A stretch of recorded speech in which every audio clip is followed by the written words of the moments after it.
Scotland, you've got Holyrood, you've got London, you've got a whole series of elections. How many by-elections? And I'm so looking forward to Runcorn. I love a good by-election. I love a good... That's yes, my game.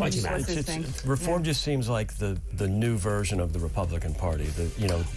And Trump and Nigel very specifically is aping the situation in Canada, where Preston Manning came in, and he's been saying this for decades. Actually, he knew Preston Manning very well. And he's been very, very public about his seeing of that. And I've got to go now, but thank you to Greg, thank you to Gwen. Stay tuned because Dr. David Bull is on just after this. It's been a pleasure having your company. Bye-bye.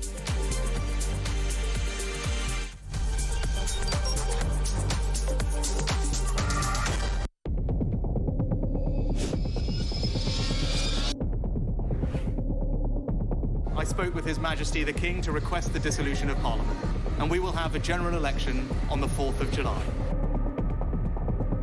I have just returned from Buckingham Palace to form the next government of this great nation.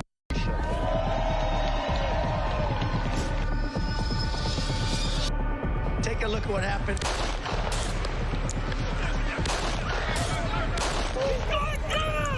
I immediately knew it was very serious, that we were under attack.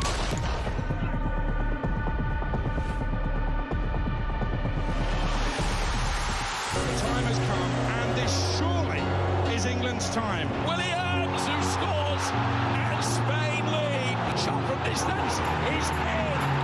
It is Cole Palmer. Low ball in, Oivamo slides it in. An absolute killer of a goal.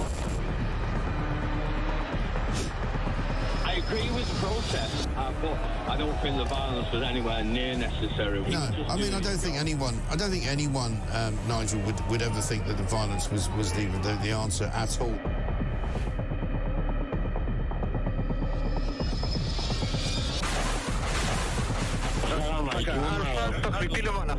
אזרחי ישראל, אנחנו במלחמה.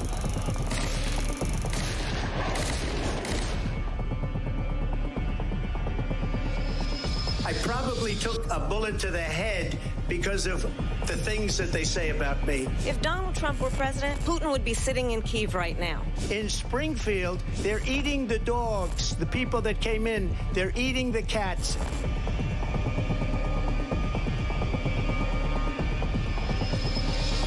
Liberal left couldn't understand that this man could be anything other than the great newsreader, a man of integrity. Is it possible in any way, shape or form that Keir Starmer didn't know about these facts about the suspect in Southport? I find it extraordinary that he wouldn't know. It seems that the public has not been told the truth. No, there's nothing like an American election, I have to say. North Dakota has gone red, South Dakota's red, Texas is red. Many people have told me that God spared my life for a reason.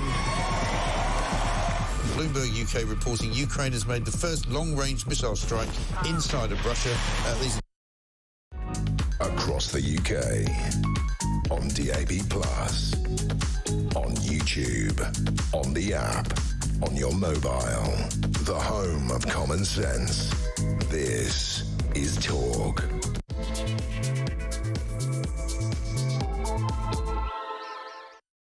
Hello, a very good afternoon to you. Just after 1 o'clock on Monday, December the 30th, I'm David Bull, in for Ian Collins this afternoon. So today I am Ian Collins. Thanks ever so much for your company. We had a really busy weekend, actually. We were talking about everything that was going on in terms of politics, and today is no different. Many of those stories moving on slightly, not a huge amount, but we'll go through all of that in the course of the next 3 hours. Joining me this afternoon, Charlie Rowley. Delighted to see you, and happy Christmas, happy New Year. Happy Christmas and happy New Year to you too. Yes, are you all set for New Year's Eve? Well, I think so. Plans are coming together. You've got so many invitations. I wish that were true. But I know we'll see what we get up to. But I think New Year is always quite a nice time because people do turn over that new leaf, don't they? And I mean, I always find it a really difficult one, New Year's Eve, because you sort of sit there and say, I'm going to have the best time ever. And, of course, everything is so expensive. And if you go to a bar or a pub or a club or whatever, then there is that emphasis Year's to have a brilliant time. Everyone overindulges. New Year's Day always feels like a terrible idea because obviously you're suffering from the excesses of the night before. Well, yes, but what you just described about that overindulging, I mean, that's why I don't go out on a Saturday night anymore, because I feel that that's what the weekend has become. You forced fun is not good. I think if you find a nice group of people, friends or friends, and you just go to a local pub, you don't need to come into London, don't need to go big, you just find a nice pub. But it's an age thing, Charlie. As you get older, you like dinner parties. I love dinner parties. There you go. Anyway, let me know what you're doing for New Year's Eve. Of course, the onus on that, New Year's Eve tomorrow. Of course, I'll be here. I'll be doing breakfast, actually. Doing breakfast again on New Year's Day. That keeps me out of trouble, Charlie. And I'll tune in. Oh, yeah, right, you're right. Should we talk about what's going on? I said that things have moved on slightly. Just in terms of the news agenda, it's been fascinating. Nigel Farage, I think there is no doubt about that, has commanded the media throughout the weekend and throughout Christmas. And there are lots of things. We talked about this over the weekend about Kemi Badenoch. I think she made some terrible mistakes over the festive period. She engaged with Nigel Farage. The first rule of politics is don't engage with the enemy on their own turf, which is essentially what she did. Let's just look at the front page of the Daily Telegraph, because I've been wondering about Labour, its problem, the mega poll we talked about yesterday. But Elon Musk today, and you've probably seen this on the front page of the Daily Telegraph, Elon Musk says few companies would be willing to invest in Starmer's Britain. Look, Keir Starmer has made economic growth a cornerstone of his new administration. He says we're going to make the UK one of the most accessible places to invest, whilst putting in up employers' national insurance, of course, attacking various sectors of society and the economy. And Elon Musk said that very few businesses would want to invest. He says that Starmer is putting off wealth creators. Is he right? I think he is, because it's all about trust in politics and trust in the economy. And if you've spent the last however many months, particularly throughout July, the general election, saying we're not going to put taxes up on, we're not going to increase national insurance, VAT, or income tax, and then one of the very first things that you do in your budget is put up national insurance contributions on employers, on business. But we didn't break that. We didn't break what we said. But you broke the spirit of it. Exactly. Taking the public for a ride like that, the public won't allow that to happen, which is why I think they're so damaged in the polls.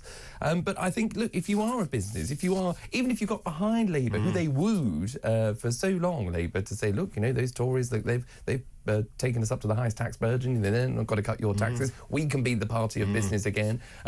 They wooed them no end and promised them not to put up national insurance contributions. To then do that trust is broken. And you're right, when it comes to business, they are the wealth creators of this country. They are the next, that's where you're going to get your next job, your next employer on the books. So there is a lack of trust. So why would anybody looking at the UK today think to themselves, you know what, where is the best place to start a company? Where can I thrive? It is certainly not in Starmer's Tax UK. No, and this all is on the back of Ash Regan, who has written to Elon Musk saying, please open a Tesla factory in Scotland. He had previously said, actually, the UK is one of the countries that I may well look at across Europe. He's talking about this big gigafactory he'll build in Europe. But you're right. Why would you choose this country? Surely what we need to do is to cut tax, make it much more accessible and open to investment, get those big multinationals in, but at the same time actually looking after the SMEs, those small, medium enterprises. And this is the proof of the pudding is in the eating thereof. And if these companies don't invest in Britain, it will be down to the economic trading conditions imposed by this government. Absolutely. And, when you've staked your whole government on the idea of growth in the economy, and then to have growth already downgraded from 0.3%, which I know is not a huge amount anyway, but to zero by the Bank of England, that speaks volumes. But you're right, because where does the government go from here? And I understand, and of course there'll be a whole separate debate about why taxes were so high, and people can argue we've had a pandemic and far too high, and we had a pandemic and that has to be paid for, and there are backlogs. Badly managed pandemic. Taxes had to go up, and we've had a lot of costs that we've got to pay for. But What do you then do in the future? And this is the choice. This government has decided to tax and borrow and spend to deal with those backlogs or those public services. And if you're a business today seeing taxes increase, where does the government go from there? Even if you do invest, you bet your bottom dollar the government is going to be coming to you at the next budget to say, we've taxed at the last budget, we need a bit more money, so we're going to come after you again. And if you can see that trajectory, why on earth would you start a business in the UK today? I mean, it's a brilliant point, and actually I've heard from tons of people who are very small companies who work all hours to try and keep that company afloat, and they say we simply can't afford to employ people because of employers' national insurance. Now, interestingly, in the mega poll, which came out yesterday, this is the first poll we've seen, actually, since Labour has been in power. This will make very difficult reading for the Labour Party, because they go from having 411 seats, essentially they are now projected to drop to 228, putting them pretty much level pegging with the Conservative Party. Reform, this is quite interesting actually, going up to 72 seats. The Lib Dems at 58, and that's quite interesting. I didn't mention this yesterday, but we aren't hearing a lot about the Lib Dems, are we? No. And I think we did at the stunts. Yes, yes. But we no longer do. I think that's right. I think the difficulty, I think, in with the Lib Dems is that the majority of their seats are from the southwest. I mean, and there's a couple in the home counties. I accept that, but the majority are in the southwest. So it's the Somersets, the Devons, the Cornwalls, Dorsets, and so. You know, they staked their whole campaign on particular issues, particularly around the environment. So pumping waste into the water, obviously a failed Tory government, you know, and if you're not going to vote Labour, and by the way, if you're a voter in the southwest, you voted for the Lib Dems because you couldn't vote Tory. You certainly didn't vote for the Labour Party because you might have seen what was coming in terms of the attack on farmers.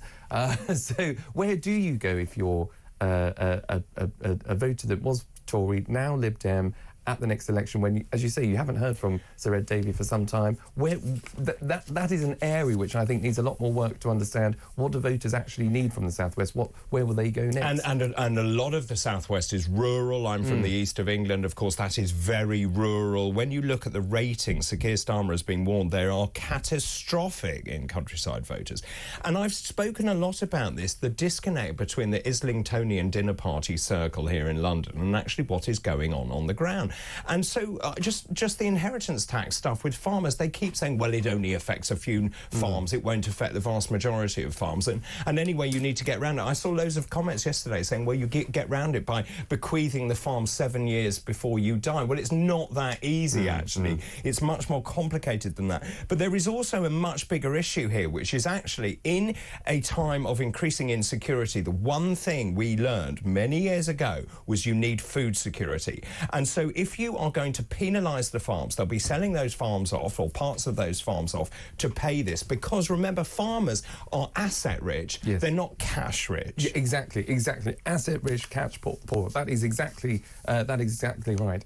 And I think, if I was, you know, I always try and look at these things through the prism of if I was sort of still there, you know, as a former advisor. I mean, I know a former for a reason, obviously. You were very good. But you know, I left long before. I think it's not your fault. Things took a turn for the worse. But I would be sitting there every day if I was back in the Department for Environment, Food and Rural Affairs or the Cabinet Office. I would literally be wanting to pull everybody together and say, how is it still today, you know, however many weeks on from the budget where there's still this issue rumbles on, that we still have the discrepancy between the National Farmers Union and farmers up and down this country saying that there are 75,000 farms that are affected versus the Treasury's 500. Something doesn't add up. Something is not right. But go to any farm. Well, yes. They're all over £1 million. I just don't understand how the government can say there are only 500 farms that are affected. Yes, exactly. So that's why you must then assume that the NFU have got more than a point, but they've got a point. So how do we square this circle? How do we do it quickly? And how do we then present that to the country to say, you know what we've... And you can ham it all up. You can say, look, we've got a terrible black hole to fill. We've got to make tough decisions. But on this particular occasion, we understand the strength of feeling. We understand the need for food security, which is exactly what you've just said, because you need to keep food on people's table, particularly over Christmas, when people are doing a big food shop, you know, so the headlines can write themselves in a negative way for this government. But the humility to be able to go to the country and say, we've listened, we've tried, we've made a mistake, or we can fix it, and we're going to fix it. That's what earns you the respect in office in government. Just saying, nothing to see here. Do you think that would change the fortunes of the Labour Party if they were to do that and to say, we got this wrong? I think it would. Yes, of course it would, because they're a new government. So why don't they do it? Well, that is a question, because it's, of course, you want to come in on if you've got such a majority, you want to come in with the strength and the guts to say, right, we're doing X, Y, Z, and the Tories, terrible Tories of the past, we're changing everything. We are the vote for the future. That's what people voted for, a change in direction, and we're providing that change. And you've got to present strength as a new government, but you've only got a small window of opportunity as a new government to say, we're new as well, and we understand why people voted for change, but we're still new at this. We've got to make tough decisions. This one we've got, wrong, or we're prepared to look again. I think they should have done that when it comes to winter fuel allowance as well, by the way, but they've missed that opportunity. There's only so many chances you've got, and it's when you're a young government that I think you can say, you know what, we said we would be more in touch with the people, we said we would protect farms, we've made a bit of a mistake here, we're correcting it, and we can move on. I mean, it's fascinating. How much longer can the government get away with blaming the last lot? Because that narrative is wearing very thin. I think many people who've contacted me, certainly on my show, have said they can't keep hiding behind this. Where is the vision and optimism to drive the country forward? What is interesting to me, when you ask, and this is a poll by Public First, said to people around the country, who do you trust the most with regards to the countryside? And top of that, and I was surprised by this, was the Conservative Party. Yes, because I think there's still an element of, particularly within Conservative Party circles and Conservative voters, or Conservative thinking voters, Conservative by their outlook rather than political party affiliation, is, it is protecting the countryside, because it's about, yes, farms, but also housing, which is actually one of the biggest issues, because obviously we need more homes to be built. And one of the problems that the Tory government got into was the inability to find a formula to actually build over and above the number of homes that we actually need. 300,000 a year, I mean, is a target that nobody seems to be able to reach. 1.5 million over the next Parliament, but that is a drop in the ocean. Correct. And particularly when you've got 1 million people coming in thereabouts. So, and you're saying, right, we're going to build 1.5 million homes over 5 years. Well, I mean, sorry, what about all the people in this country who already need a house? So you're right, it's a drop in the ocean. It is, and that's why I think that trust is so broken. That's why the poll that came out the other day, you're right, is so important, because people are really seriously looking at alternative parties. They're fed up of the two-party system. They're fed up of being lied to or being misled. I mean, frank lies, aren't they? Yes, yeah. I mean, totally. I mean, I just cannot work out, just with all of the communications of the current government, what it is that they're doing, and how on earth they think that it's been a good few months for them. And so one of the other dynamics that's important is those MPs who are MPs for the first time, who are representing rural communities, 135 of them or thereabouts, are going to be sitting there over New Year thinking, well, I might not be in position very long if this continues. There is also something else which I think I actually would welcome, I think, which is the farmers are saying we saw the tractors in Westminster not that long ago. They are now threatening a New Year supermarket blockade to say, OK, play it your way. We are not going to deliver food. We will not take it to the supermarkets, to the distribution centres. And I'll tell you how quickly those supermarket shelves empty. Very quickly. Yes, yes. And that, again, will be obviously terrible headlines for this government. The public will obviously wake up and smell the coffee that they can't get. Well, they can't. Well, they'll get their coffee, but they won't be able to get their breakfast. Yes, exactly. I can't imagine. So the public will be on side of the farmers, because people will have to sit up and listen. And at some stage, there'll have to be, some give to give. And I'm afraid I think it will be the government that has to make it climb down. But why has it got to be in that way? Why has it got to get to that particular stage? Because they want to show that they are right. They want to show a solid government, a powerful government, a decisive government. Actually, what they're doing is they're burying their head in the sand. Yes, yeah. And it's just, again, a decision that seems to have been taken on a piece of paper or something that Treasury officials might have just put to the Chancellor. I think because I've heard through the rumblings in certain con pieces that this is not a new proposal. It's something that's come up before previous Chancellors, but other previous Chancellors have said, no, I think your figures are wrong. But this Chancellor has obviously gone with it. And now we are where we are. So the date to watch, by the way, I think is January the 25th or thereabouts. I think they're planning this day of action, January 25th. This is alongside the NFU farming groups, and obviously in areas like mine, Suffolk, farming makes up the bulk of that economy. And of course, I'm very aware. I live in the middle of a rural area, and you realise how hard these farmers work, and the way that you have crop rotation, for example, and they're constantly out on the land. They don't make a huge amount of money, and I think people, when they wander around Waitrose or Tesco, and particularly if you live in the city, you don't understand the journey that food has been on, if that makes sense. Yeah, totally. And just to your point earlier on, farmers are in communities, and they are part of the community, a big part of the community, and everybody, if you're in a rural area, tends to know who their local farm is and their local farmers, and it's a bit like the local pub. If you're trying to close the local pub or impact on the local pub... Which they've done to mine. And then, rightly say, the public go berserk over it, because it's that centrist, metropolitan, Islington dinner party set that is making the decisions impacting on rural communities, and the rural communities won't stand for it. So just before the break, let me ask you the question I want to ask everyone else. Labour's in trouble, I think, actually, at the moment. So just in terms of that, what is the biggest threat to Labour? Is it the Conservative Party? Is it Reform? Is it the farmers? Is it Elon Musk? What's the biggest threat? In the short term, the farmers, because obviously they've got the protest coming in the new year, and that will be obviously headline news and huge damage to the reputation of the government. In the long term, Reform. I think, Elon Musk, it's a great story, and, people he's the richest man in the world, I think, and, is pledging to donate to a political party in the UK, has some tweets here and there, which people can debate over, but, that's a long term. Whatever happens. But, in the short term, definitely the farmers. In the medium term, certainly it's Reform, because Reform will be sweeping up votes in that... It is what Reform are doing is forming that coalition that was there in 2019 in the north and the south, and where people are fed up of the two-party system of the Labour Party and what the Labour government are doing, and the Tories, who haven't been able to maybe articulate the errors of the past as yet, and Kemi hasn't had that much time to do so let's see how that runs. But in the interim, there is a vacuum and a void, and when you've got a communicator like Nigel Farage, that's the guy who's filling it. Charlie, thanks for one moment. Let me ask you the same question, if I may. What causes, or what do you think the biggest threat to the Labour Party is?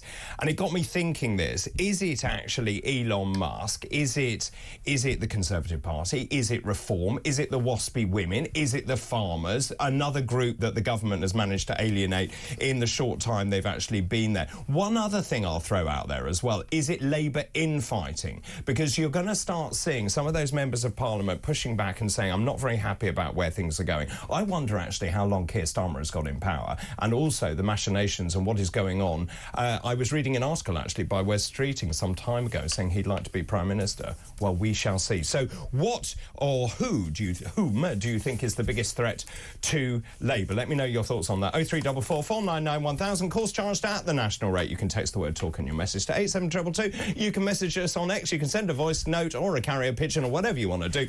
Looking forward to hearing from you. A very good afternoon to you.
And what do you make of this Kemi Badenoch, Nigel Farage feud? Because it seems to me most people looking at it say it wasn't really necessary. Kemi Badenoch didn't need to do it. She didn't need to raise the problem. She didn't need to raise the issue that many, many more people who used to vote Conservative are now going to vote Reform. When you speak to Reform people, they're like, thank you, Kemi Badenoch. Yeah. You've done us a huge favour. This story was going away. Yes, we had our surge in numbers. Yes, we'd overtaken you. And just with your tweet on Boxing Day, you just gave us another week of coverage. Thank you so much.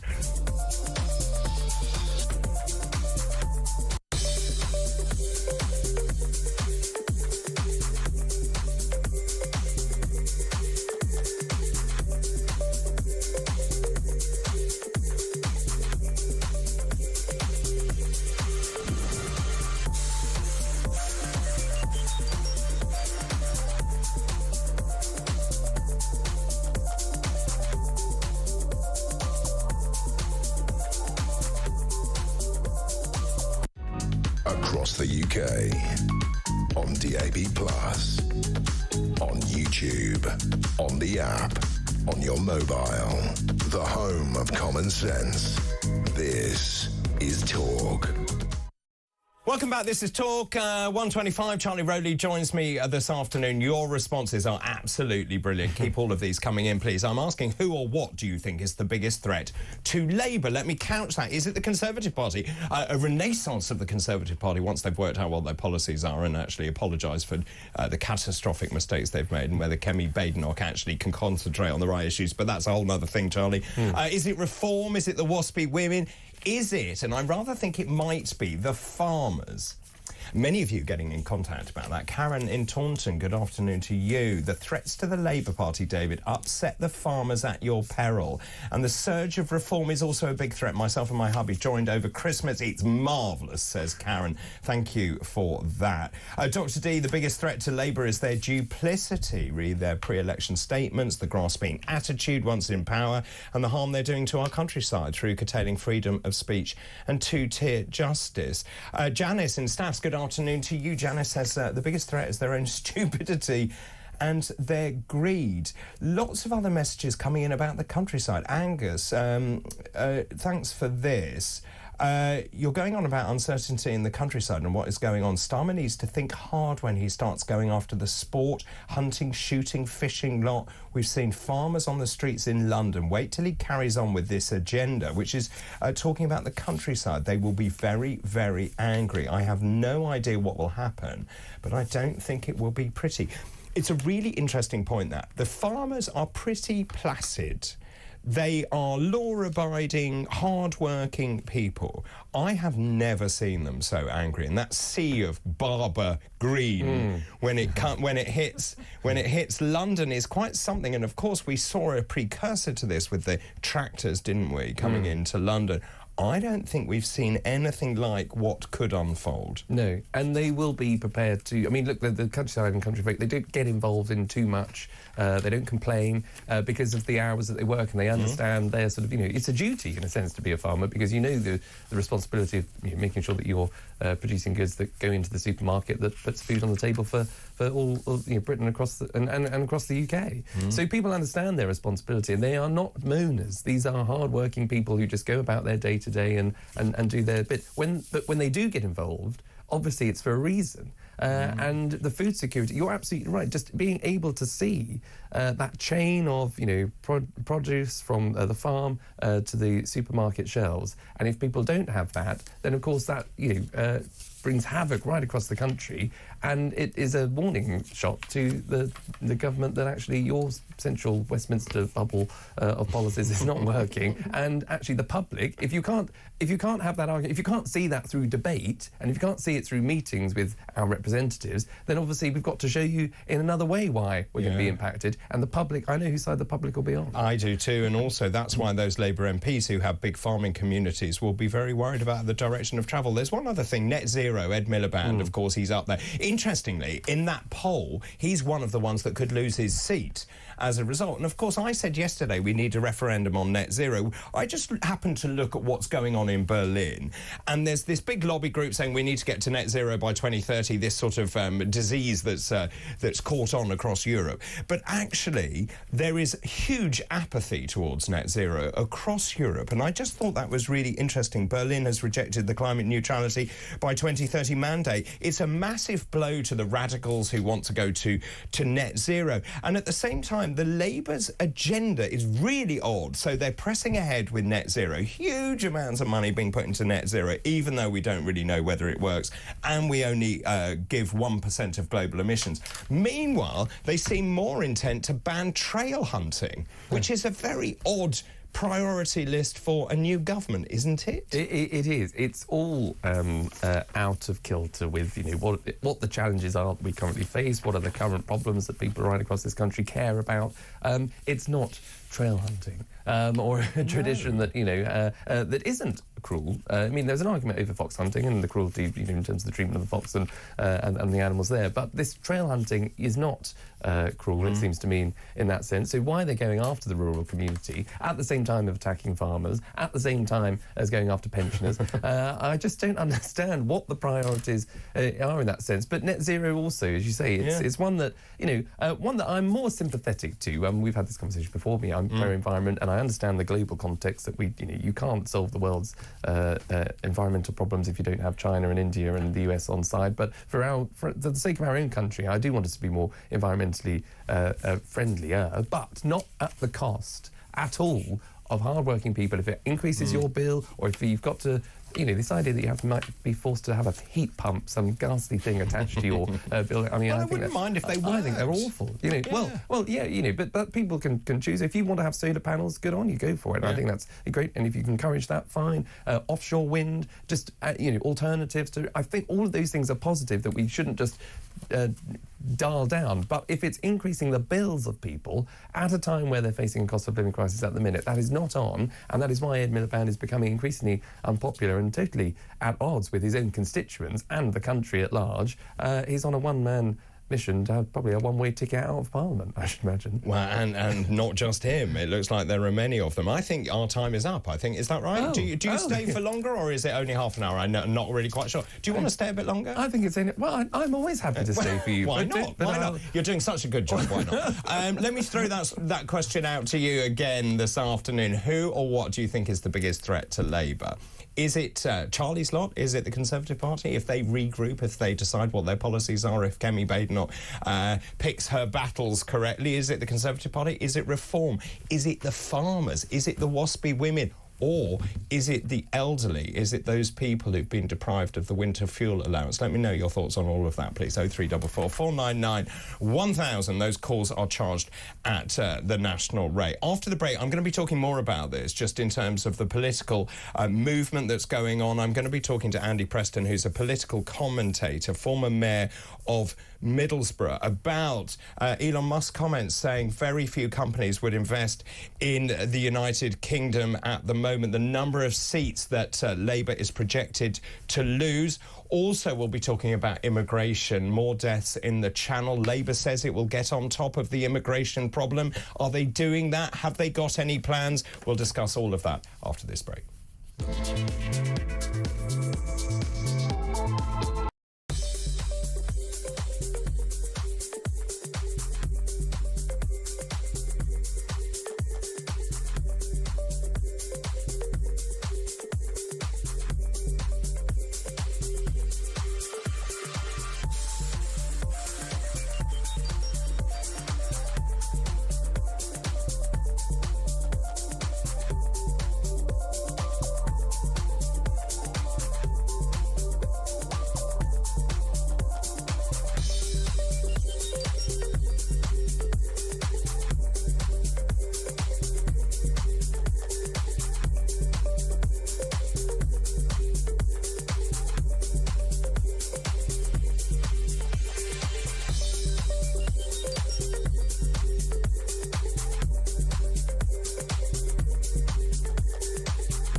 across the UK. On DAB+, on YouTube, on the app, on your mobile. The home of common sense. This is Talk. 1:30, Charlie Rowley joins me this afternoon. He thought he was going home, and I kept him. Sorry about that. The biggest threat, so I'm asking this afternoon, who do you think is, or who or what is the biggest threat to the Labour Party? Is it the Conservatives, Reform? Is it the farmers? Is it themselves? Is it the infighting that's about to occur once they get back with their full bellies from New Year's Eve and from Christmas? Let me know your thoughts on that. 0344 499 1000. Tony in Bournemouth says the biggest threat to the Labour Party is simple: the truth. Oh, that's good. They are a bunch of deceitful liars. Thank you for that. This one says the biggest problem for Labour is Labour itself. It won't be long before they start fighting amongst themselves. They've all had, they'll come back from Christmas. They've probably had a very difficult time with their constituents. They're reading the polls at the moment. They will get jittery. It will be Labour itself. Thank you for that. That's John Reimer in there, who's tweeted on behalf of Angus. Good afternoon, David. The greatest threat to Labour are the general public. Oh, that's a good one. We don't like lying, betraying communistic politicians who we believe are not just inept. They have an agenda which is ideological, and they hate anything British. They're deliberately undermining this country and our culture. I mean, that's also, by the way, they're going to make the curriculum more diverse. That's another great policy, isn't it? Apparently the national curriculum is going to be more diverse under Labour plans. This is Bridget Phillipson, the Education Secretary, says she wants to refresh the curriculum. Well, I know one former Education Secretary that tried to move too fast. Is that Michael Gove? I think it was Michael Gove, yes. I wasn't with him working for him at the time, but, he ended up obviously having to be moved out of his role because of moving too fast on things where he didn't bring people with him. And I think Bridget Phillipson is very much at risk of doing the same. But the unions like what she's saying. Well, but I don't think parents will. No, parents certainly don't. And I think if you're trying to claim that middle-class parents are on the side of this whole VAT removal from... increase in private schools, which is just going to inflate our state's... Oh, they're loving it. Apparently everyone's very excited about VAT going on. I mean, I don't know who she's talking to, but it's clearly not the general public or people who are with a brain cell. But it's so weird. And yesterday she said, I'm going to be, on the side of the pushy parent. What? By imposing VAT on people who are working multiple jobs to ensure that their children can go to private school. Also, they don't understand that actually the majority of independent schools in this country, the kids that go there are not super wealthy.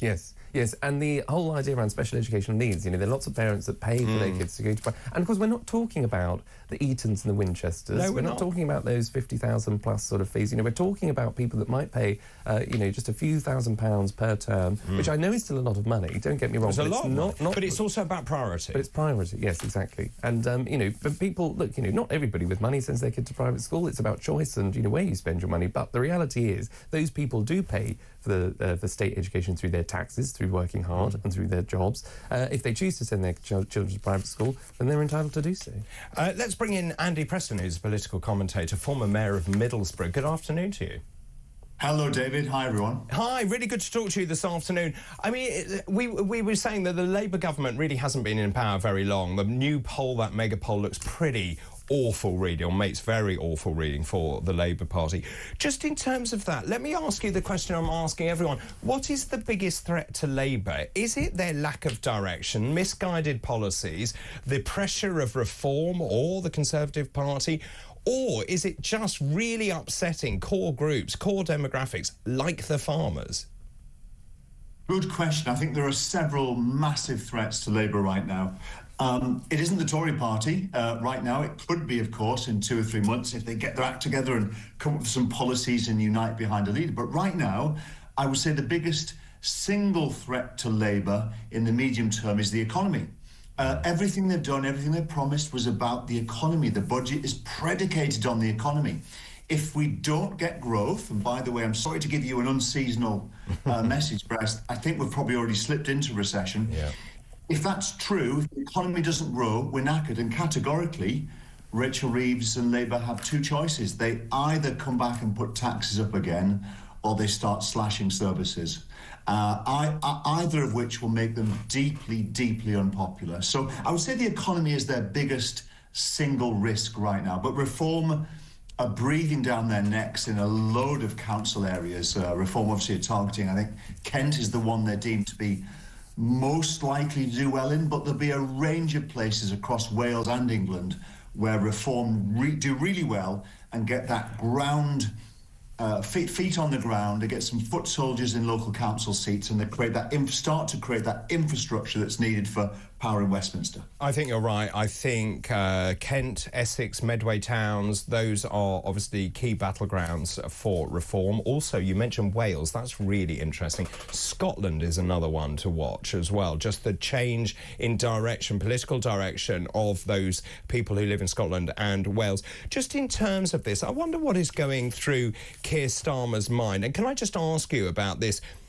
Well, let's just start with the economy for a start. So we saw in Q1 and Q2 there was a growth in the economy. Q3 we flatlined. Q4, as you say, currently shrinking. No growth between July and September. Rachel Reeves says, oh, we've made all the difficult decisions. We had this £20 billion black hole which no one else can find. And then we doubled that. So we then borrowed we levied taxes of £40 billion. But you're right. If they come back and say we need even more money, and coupled to that, there is also this strange kind of thought process where they say middle-class parents are welcoming VAT being levied on private schools.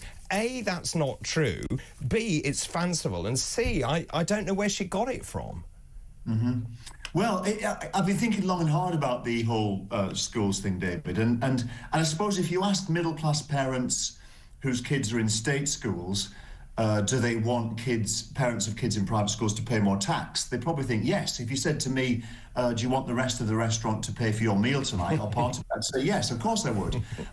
If they ask middle-class parents with kids at private schools, they get a very different answer. So I think the nature of the question that Rachel Reeves and Bridget Phillipson have been asking is skewing a certain answer, so I would disregard it. But also, if they've done their homework, when you look that you've got 500,000 kids in private schools, which basically saves the state £4.5 billion, and then they say, well, we're going to actually get £1.5 billion in. Well, yes, but it doesn't take into account the numbers, the sheer numbers of kids who are being privately educated currently, going into the state system, which, as Charlie says, they're already paying for.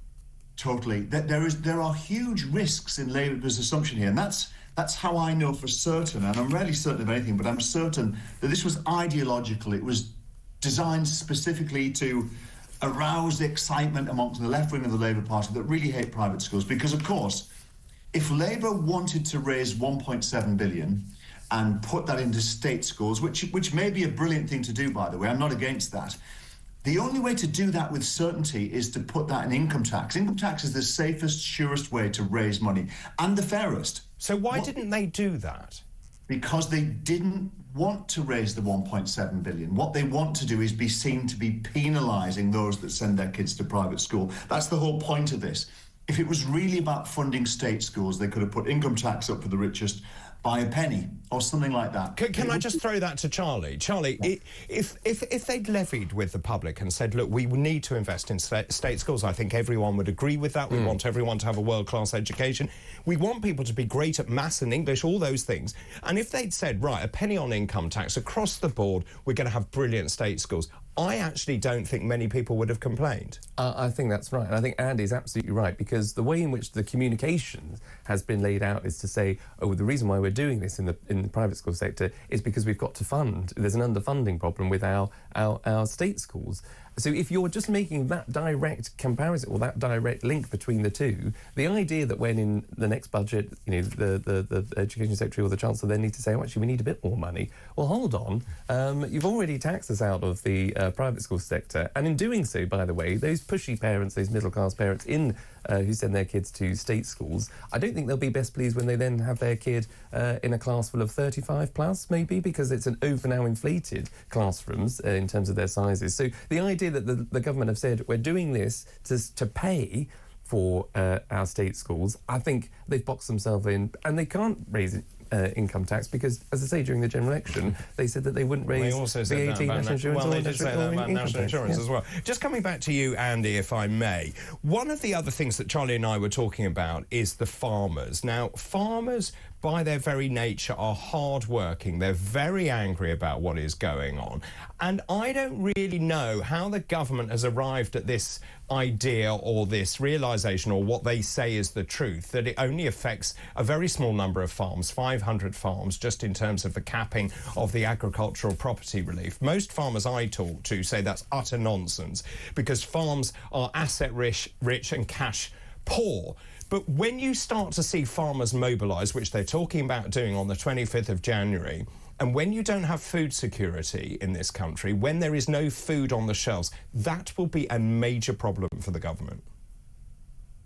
Completely. If the farmers rebel, if the farmers rise up and do even 20% of what, say, the French farmers do, and has happened across other parts of Europe, we will see huge support for the farmers from the general public. That farming is one of those occupations, vocations that the public respects and our culture treasures. It's like being a nurse or something else.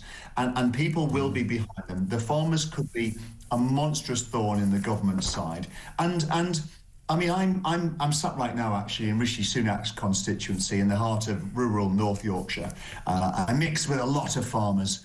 They toil and toil and toil. They're working small to medium-sized family farms that actually, as a book valuation, if they were to be sold, would be worth quite a lot of money, but they don't generate a lot of income for them. And part of the benefit of doing that for them, that keeps them going, apart from the love of the job, is the idea that although I don't earn a lot, I can pass on a lot of this to my kids without there being a significant inheritance tax bill. If you take that away, you remove their motivation for doing it. Well, I mean, the government will push back and say, well, you know, if you bequeath the farm 7 years before you die, you then would not have to pay that inheritance tax. I was trying to explain to someone the other day why it's not that straightforward. It's not that straightforward. There are lots of reasons, not least because, of course, you might not be ready to hand over. You legally cannot bequeath an asset and then still control it. So that would mean you have to exit from it completely. So someone in their late 40s or 50s would have to exit from that business completely and not run it. Is your kid ready, or your children ready to step in and do it? Are they able to step in and do it at that point? And what about actually trying to get the timing of that right, where you've definitely got at least 7 years of life left? It's full of holes. I think that, understandably, look, the Jeremy Clarksons, the Dysons, who have bought huge amounts of land in order to avoid tax. It's a tax avoidance trade tactic. I totally understand that loophole should be closed. But the family farmer who's toiled and whose family have toiled for generations, and they're working 200, 250 acres, they barely scratch a living. To place more pressure on them and make them feel even more unloved and supported is going to bite the government. They're going to rise up, and if and when they do, the public will be with them. Can I just ask you finally, if I may, what about the Labour Party itself? Coming back after the break over Christmas and New Year, there will be a lot of very nervous members of Parliament from the Labour Party who will be exerting pressure on the leadership team. I wonder whether you have any thoughts about Keir Starmer's position.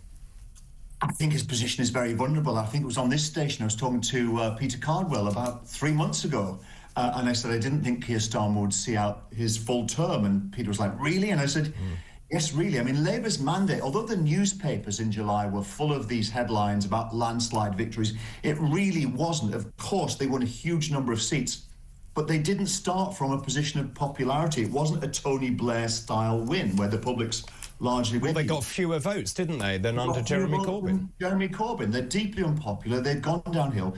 And they didn't even have a honeymoon period, David. What's interesting with Labour now is the infighting is about to start.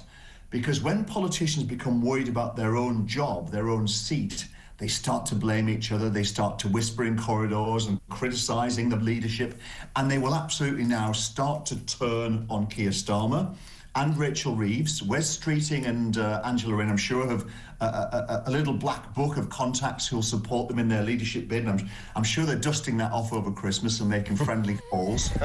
And expect to see some drama in the coming months. OK, so just give me a timeline when to buy the popcorn.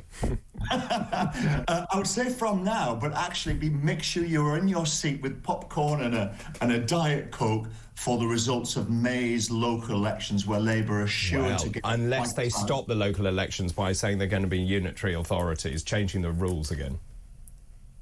Yeah, now is that legally completed, or is that just being talked about? I think it's being talked about at the moment. I think the jury is out, but we shall see. Andy, thanks very much. I'm off to buy popcorn. Andy Preston, their political commentator, former mayor of Middlesbrough. That's really interesting, isn't it, that he says that Starmer won't complete his full term. I would also agree with that. Yeah, I think that's true, and I think he was right in the analogy, because I remember in 2019, lots of new MPs that came in on the back of the Tory sort of landslide under Boris, then obviously COVID kept a lot of MPs at home and not in Westminster, and that's when you have your inbox filled of all kinds of criticism and the way in which the government's doing. Who's taking over? Well, I think Andy was right. It'll either be between Wes and Angela, and I think first name terms. Oh, sorry, yes, Mr. Streeting and Ms. Rayner. Very good. Charlie, thanks ever so much for coming in. Really good to see you. If I don't see you before, have a very happy New Year. As to you, thank you so much. And don't do anything I wouldn't do. I'll let you know. I'll check in before. Please do. Charlie Rowley there. Former Tory Special Advisor. Keep those messages coming in, please. What is the biggest threat to Labour? Itself, the waspy women, the farmers, any other group that they've actually managed to alienate in their short tenure? Let me know your thoughts. 0344 499 1000. This is Talk.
The majority of people who are on sick leave now are the young people. It's 16 to 24-year-olds. 42% of young people are not at work because of a mental health problem. I'm sorry, there's no such thing. You can't catch a mental health problem. It's not contagious. If anything, going into the workplace is probably the cure for a mental health problem. We've got a big issue here and no one's being firm enough to tackle it.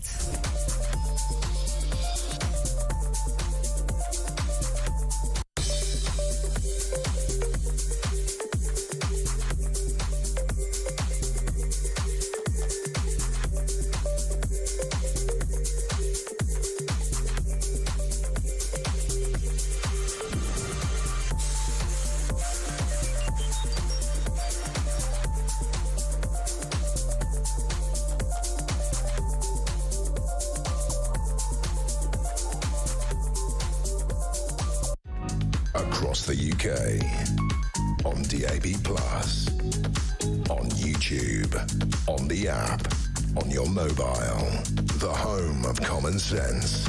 This is Talk.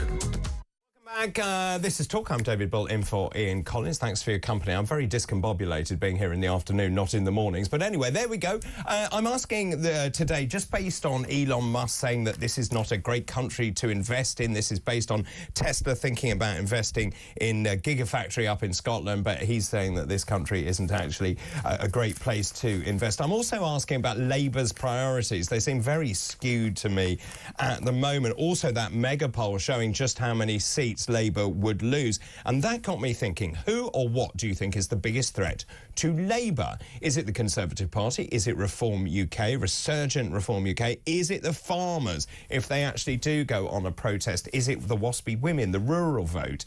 Is it Labour infighting? That's probably the most interesting thing, as I said, the popcorn moment. Well, Catherine is on the line from Oxfordshire. Good afternoon, Catherine.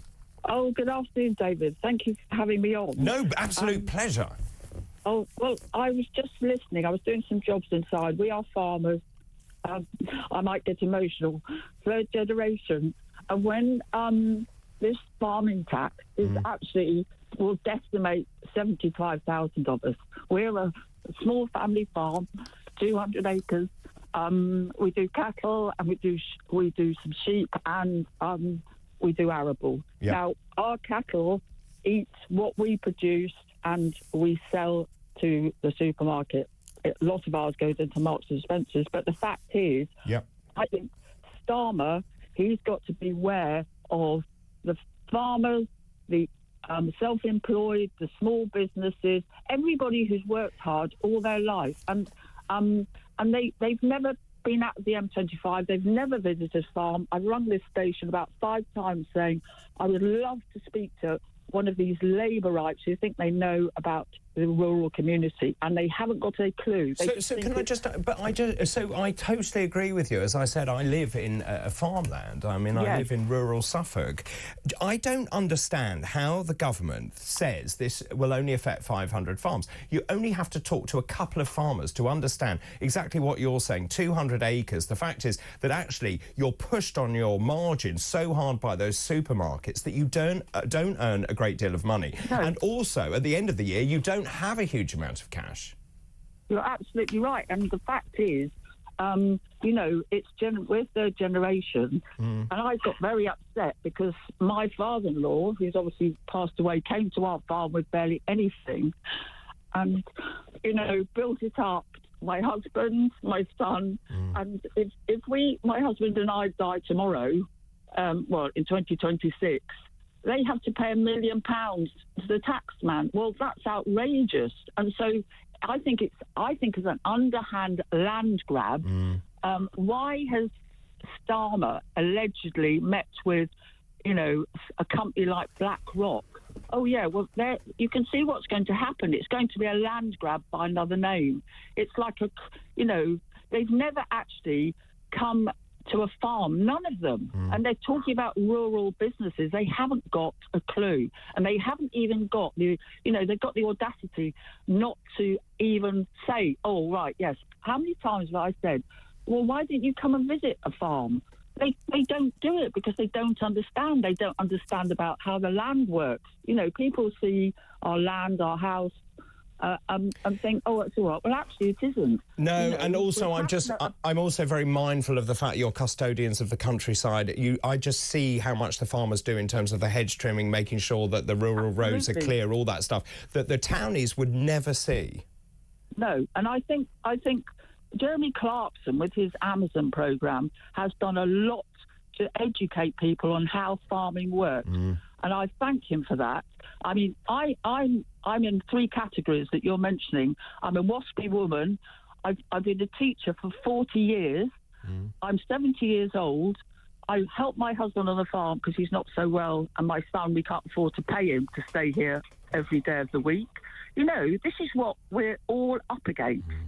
People who think it's a class war under an economic umbrella. And I definitely think they're Marxists who are taking from everybody who's worked hard all their life or continue to work hard.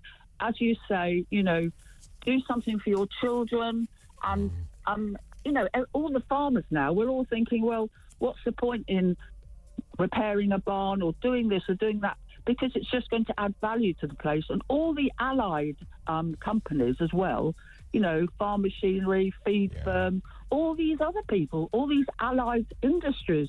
You know, we live near a very big machinery firm, and the guy was saying, he said they haven't, honestly, people aren't going to invest in any machinery. Absolutely. Because, Catherine, sorry, I have to cut in, but look, I'm so sorry to hear the predicament you're in. I really hope you do take to the streets, actually, and make the government listen. I think they have to be taught a lesson that they really don't understand what they are dealing with. We'll take a break now. After the break, I'm going to be talking about more political stories, also the immigration crisis. How does Labour stop it? We'll talk about that after this.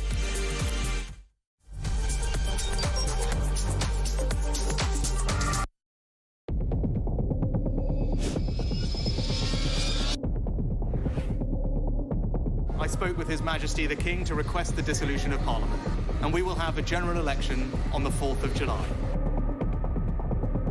I have just returned from Buckingham Palace to form the next government of this great nation.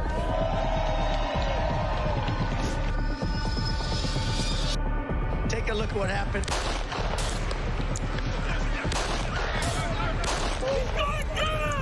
I immediately knew it was very serious, that we were under attack.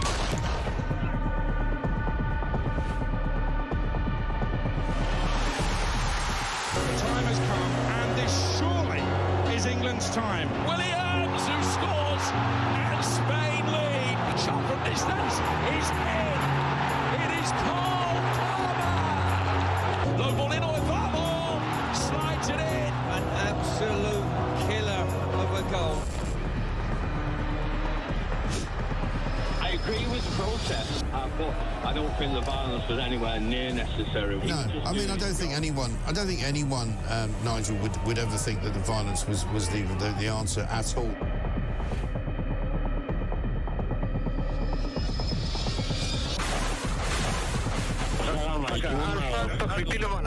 אזרחי ישראל, אנחנו במלחמה.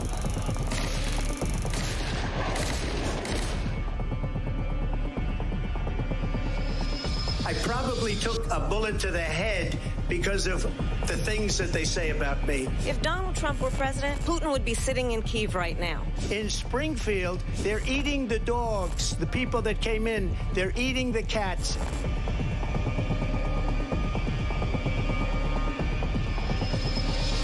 The Liberal left couldn't understand that this man could be anything other than the great newsreader, a man of integrity. Is it possible in any way, shape or form that Keir Starmer didn't know about these facts about the suspect in Southport? I find it extraordinary that he wouldn't know. It seems that the public has not been told the truth. No, there's nothing like an American election, I have to say. North Dakota has gone red, South Dakota's red, Texas is red. Many people have told me that God spared my life for a reason.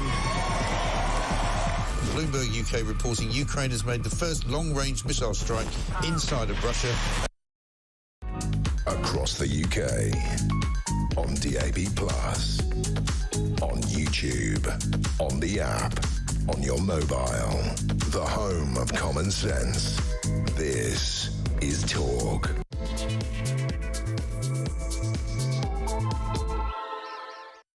Very good afternoon to you. David Bull here, in for Ian Collins. The time 2 o'clock. I'm here with you for the next 2 hours. Thanks ever so much for your company. Lots going on politically, huge amounts going on.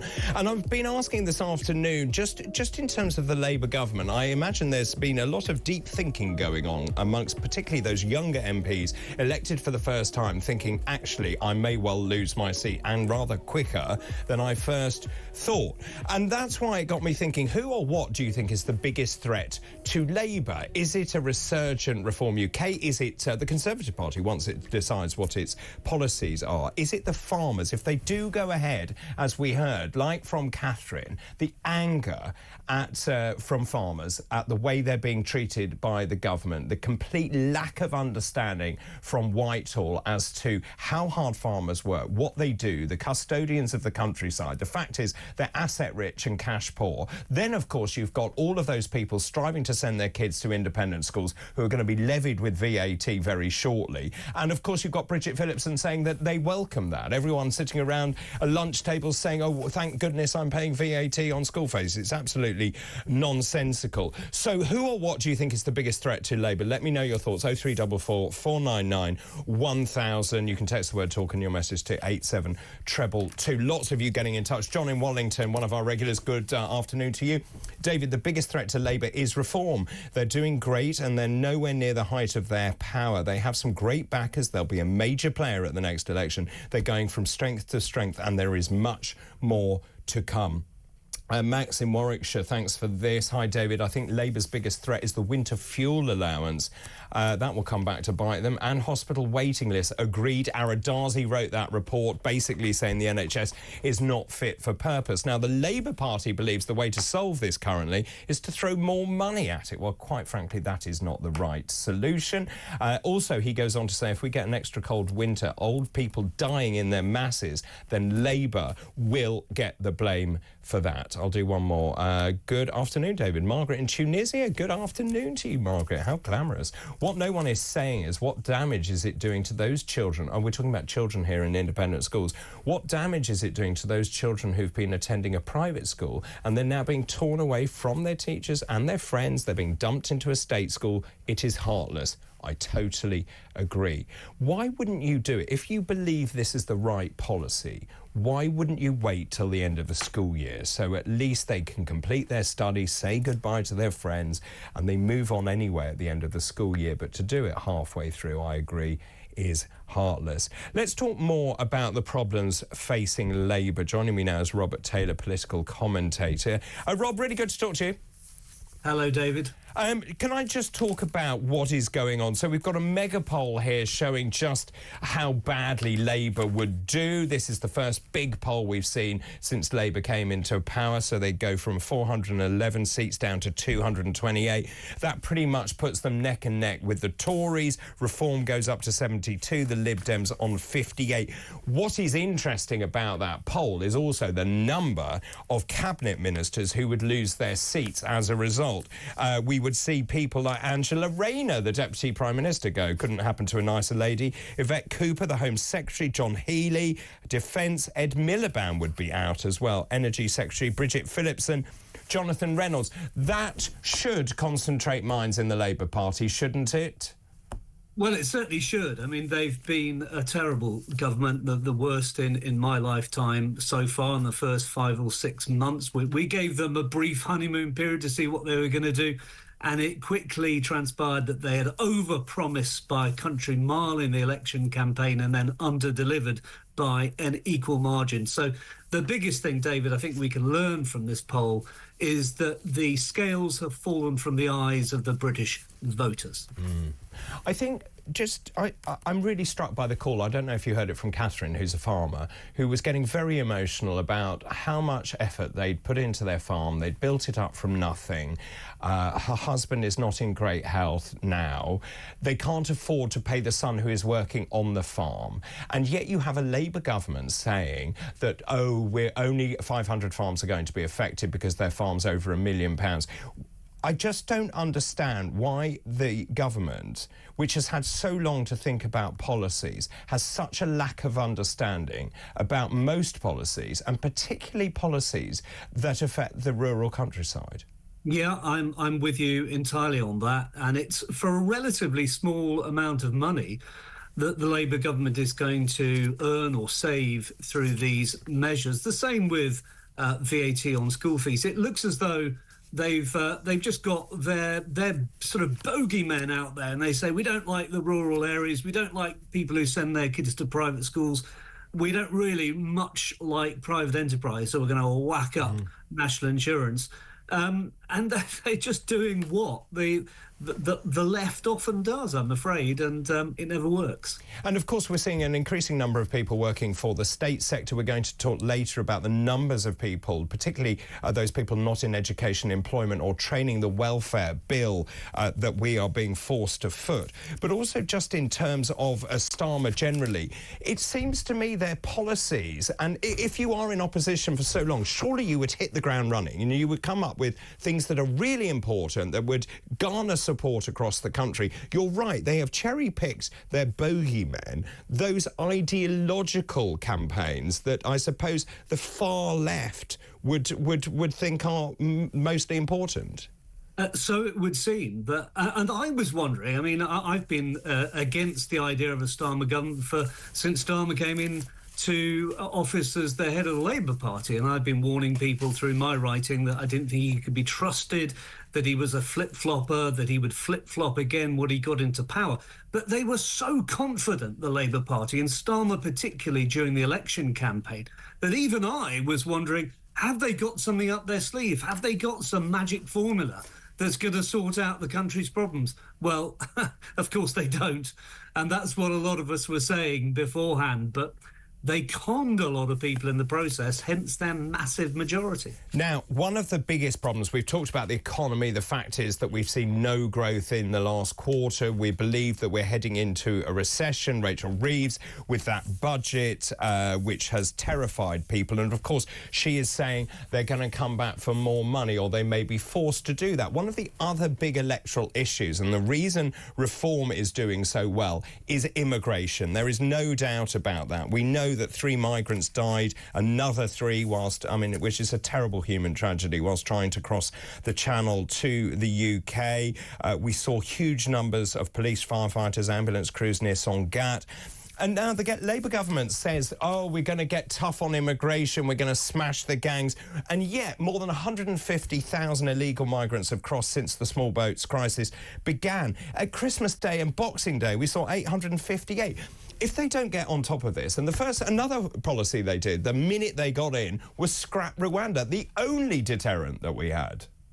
Yeah, and Rwanda, I'm quite sure, wasn't perfect, but we know that it was having an effect because the Irish government was complaining about it and saying that migrants were coming all the way through the UK, through the Northern Ireland border into the Republic of Ireland, because they didn't want to stay in the UK in case they were shoved back to Rwanda. So we know that the message was getting through, and Rwanda needed to be allowed to do its business. But Labour government abolished it. They said, with this empty slogan, we're going to smash the gangs. Well, we've already had 50 migrants losing their lives in the Channel this year. It's about 50, 3 more just yesterday. How many more deaths are we going to suffer before we realise that we need to disincentivise people from coming across the Channel? And yet the response from the Labour government is we're working with our European partners. We're actually putting in things like a border command. I don't see any evidence of it having any effect. No, I don't either. I see nothing working at all from this Labour government. As I say, Rwanda wasn't given a fair chance. Labour abolished it before the flights had really taken off at all. In my opinion, we should have kept Rwanda. We should have kept going with that. We should have kept up the disincentive. That was, in my opinion, beginning to work. I think it would have worked, but we didn't give it a chance, and now Labour are paying the price. What do you think they're going to do? Because I was just reading in terms of the numbers of hotels. They've opened more hotels since they took office. They've opened more hotels for asylum seekers than it's closed. It's gone from 213 up to 220. That was in the first 4 months since they were in power. Do you think they believe they can solve it? With this Labour government, I really don't know what they really believe. I know that they've been impressed, or they say they've been impressed by what Meloni is doing in Italy. They've established returns agreements with Albania, and apparently that is making a difference, and we have more returns than before. But that was done before they came into office. And actually, in terms of Meloni, what she's doing is offshore processing, which is something mooted by other political parties. Exactly right. So if they're going to do what Meloni is doing, they're going to displease the left wing of their own party, and they're going to displease the human rights lawyers, and they're going to displease those who hold up signs saying refugees welcome, which just encourages more people to risk their lives coming across the channel. I have no faith in this Labour government when it comes to small boat crossings at all. Can I just get your opinion on something else? Council staff are being allowed to work from the beach. More than 2,000 times since the pandemic. Apparently, town hall bosses approved at least 731 staff requests to work from abroad in 2023. This sounds rather wonderful if you are one of those workers. I was reading they've been in very exotic places indeed, working from France, for example, working from further flung places. I just don't understand how you are allowed to work from a sunny country when you are paid by the state, by the hard-working taxpayer, and yet Labour ministers refuse to condemn it. And is it any wonder, David, that according to the ONS, the Office for National Statistics, public sector productivity is 8.5% lower than pre-COVID levels? Just think about it. It's gone down nearly 10% since early 2020, and yet still we allow people on the public purse, on taxpayers' money, council taxpayers' money, to work in Ibiza or even Australia, I understand. And Barbados. And Barbados. I mean, town halls have doubled down, saying they can monitor employees' performance from abroad, and offering the perk was crucial for hiring and retaining staff in a competitive environment. I don't buy it. Nor do I buy it. And I think people, if they're going to earn taxpayers' money for council work, wherever they are in the country, they need to be in the office. They cannot be, for heaven's sake, in Ibiza. And can I just ask you, in terms of the numbers, I talked about the 925,000 people, young people not in education, employment or training, the sheer huge numbers of people who are off sick because they're off sick because they feel they are not well enough to work. This is a crisis. It's a national emergency, and Labour needs to get on top of it. Yeah, they do. The Tories also needed to get on top of that. I mean, I don't think the Tories can complain about 2.7 million people being off work on disability allowances. It happened under the Tories' watch as well. But it's no wonder that we're having to get so much immigration. We got over 2 million, nearly 3 million people out of work being paid because apparently they're not well enough to work. Now, I'm sure that's the case with some of them, but nearly 3 million people too ill to work. These are people of working age. Cannot be right. And we're going to talk more about that, the rising epidemic of young people too ill to work, at about 3 o'clock. More on that a little later on. Can we talk about the Chagos Islands? It seems to me that actually a lot of these policies have been rushed through. They've been enacted very quickly without any real thought. There's a big story today in the Daily Mail where Mauritius has been demanding £800 million a year, billions of pounds in reparations too. This is part of the Chagos Islands deal. Now, Downing Street refusing to say how much money it is actually going to cost. Now, just to remind people, essentially it looks like we are paying Mauritius to have a 99-year lease on the Chagos Islands, even though we have a very strategically important military base in Diego Garcia. The incoming Trump administration absolutely livid about this being given away, ill thought through, and now is the chance to actually renege on that, to say that since the deal hasn't been ratified, we need to rethink this. Yeah, this is going to be really interesting because Trump's going to be in power, in about 25 days' time or something. And we know that he doesn't like this deal. It might be convenient for Starmer to please his colleagues in international law to go with their recommendation. But it seems to me that this goes against British interests. And certainly, David, if the figure of £800 million a year rent on that base is anything like true, well, clearly Britain cannot do that. It's an outrageous amount of money for Mauritius to be demanding. And let's bear in mind, there's no real reason why these islands should belong to Mauritius anyway, as far as I can see. Well, I would agree. And also, I'm not sure that they ever belonged to Mauritius, but this was all part of the United Nations General Assembly in 2019 adopting a non-binding resolution saying it's part of Mauritius. It's been rushed through. Why the urgency? A very good question, David. I don't know. All I can say about that is that the Tories were looking at this as well. It's another area where the Tories really can't claim to be on the right side here because they were looking at this deal. All right, Boris Johnson ruled it out. But under Liz Truss and then under Rishi Sunak, we were looking at making this deal under the Tories as well. Well, you're right. And it was James Cleverly, actually, who expedited it. Indeed. So will it actually go ahead? It's very interesting to see, because we know as soon as Trump comes in, he's probably going to say, I don't want it to go ahead. I mean, that's fascinating just in terms of timing, whether they can get that signed off before Trump comes in. But obviously, as you say, time is running out. Just going back to Keir Starmer, how long's he got, do you think? Well, Labour do not appear to be as ruthless in getting rid of their leaders they never as are. the Tories are. And of course, he's got this massive majority. So he could say, job done, I'm now putting in this hard left agenda, although, of course, it's not hard left enough for many of his supporters. So he might well say, trust me.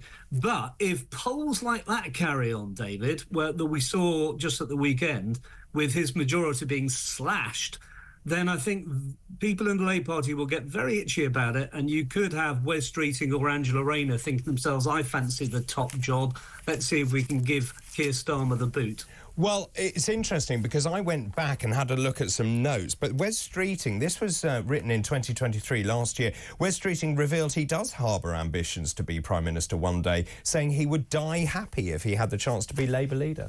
Well, I'm sure most top politicians would like the top job. Some of them recognise they haven't got what it takes. And I would have thought Rachel Reeves's ambitions have been rather slaughtered in the last few months. But Streeting definitely is a contender. Angela Rayner, I would have thought, is a contender. There will be others as well. And Starmer, he needs to get his act together. He's been an appalling Prime Minister so far. He's disappointed his own side. He's disappointed the rest of us.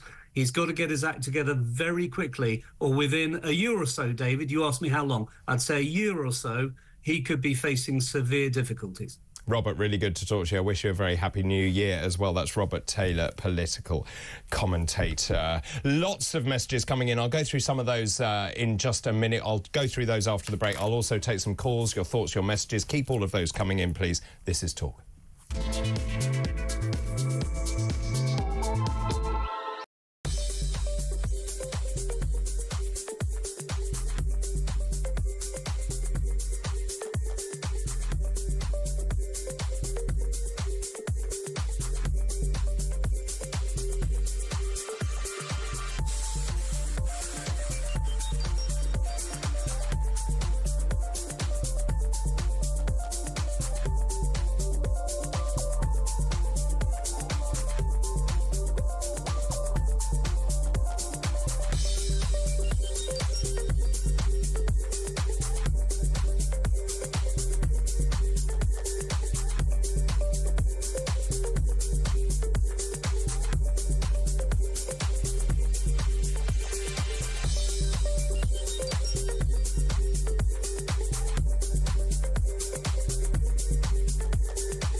How many illegal migrants will enter the UK in 2025? 70,000 will come across the channel because this is going to get worse and worse and worse. We're going to end up with about 50,000 this year. Next year, I think 70,000. Labour have got no way of stopping this. No plans, no deterrence.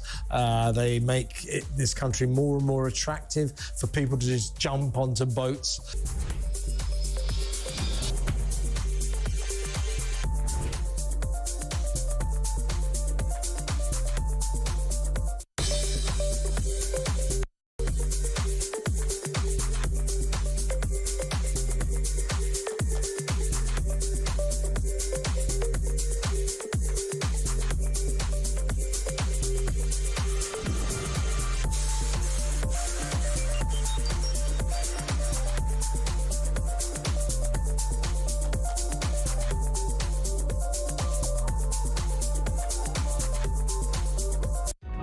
across the UK. On DAB+, on YouTube, on the app, on your mobile. The home of common sense. This is Talk. Certainly is. This is Talk. David Bull in for Ian Collins on this fine Monday, December the 30th. Of course, New Year's Eve tomorrow. Are you all prepared? Do you know what you're doing? Have you got your outfit? Let me know. I'm also asking, what or whom do you think is the biggest threat to Labour? Let me know your thoughts on that. Is it the Conservative Party, Reform? Is it the WASPy women, the farmers? If the farmers take to the streets on the 25th of January, and I hope they do in their droves, then they can really make themselves heard in Westminster. Loads of you getting in touch. Let's start with this one. David, I am mad. We gave away our steel, we gave away our coal, our car industries. Now Labour want to give away our food, our wheat, our rye. All what the farmers do. They want to give the whole lot away abroad, selling the UK down the river again. David, this is Anna in Surrey. Good afternoon to you. The biggest danger to Labour is the British people. We cannot allow one man to destroy us and to destroy the country. He must go. This is a good one. David, Stephen from Lincolnshire here, good afternoon to you. I know several farmers and Rachel Reeves is wealthier than most of them and she's never had a proper job. Keep all of those messages coming in, please. Greg is on the line from London. Good afternoon. Oh, good afternoon, David. Great programme. Oh, bless you. Thank you. Three very... congratulations to your team as well. Three very quick points in respect of threats to Labour. One...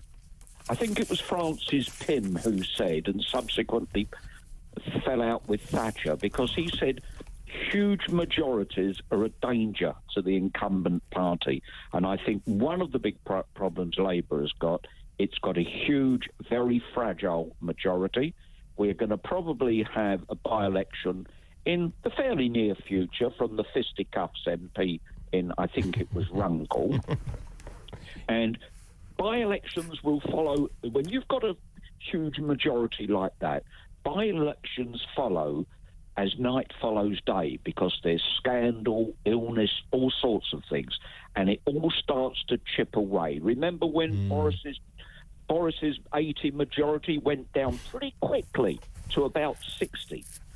Yes. You know? And so can I just go back on that, just in terms of their majority? Is it complacency that has crept in? I don't think they were prepared. I don't think they thought things through.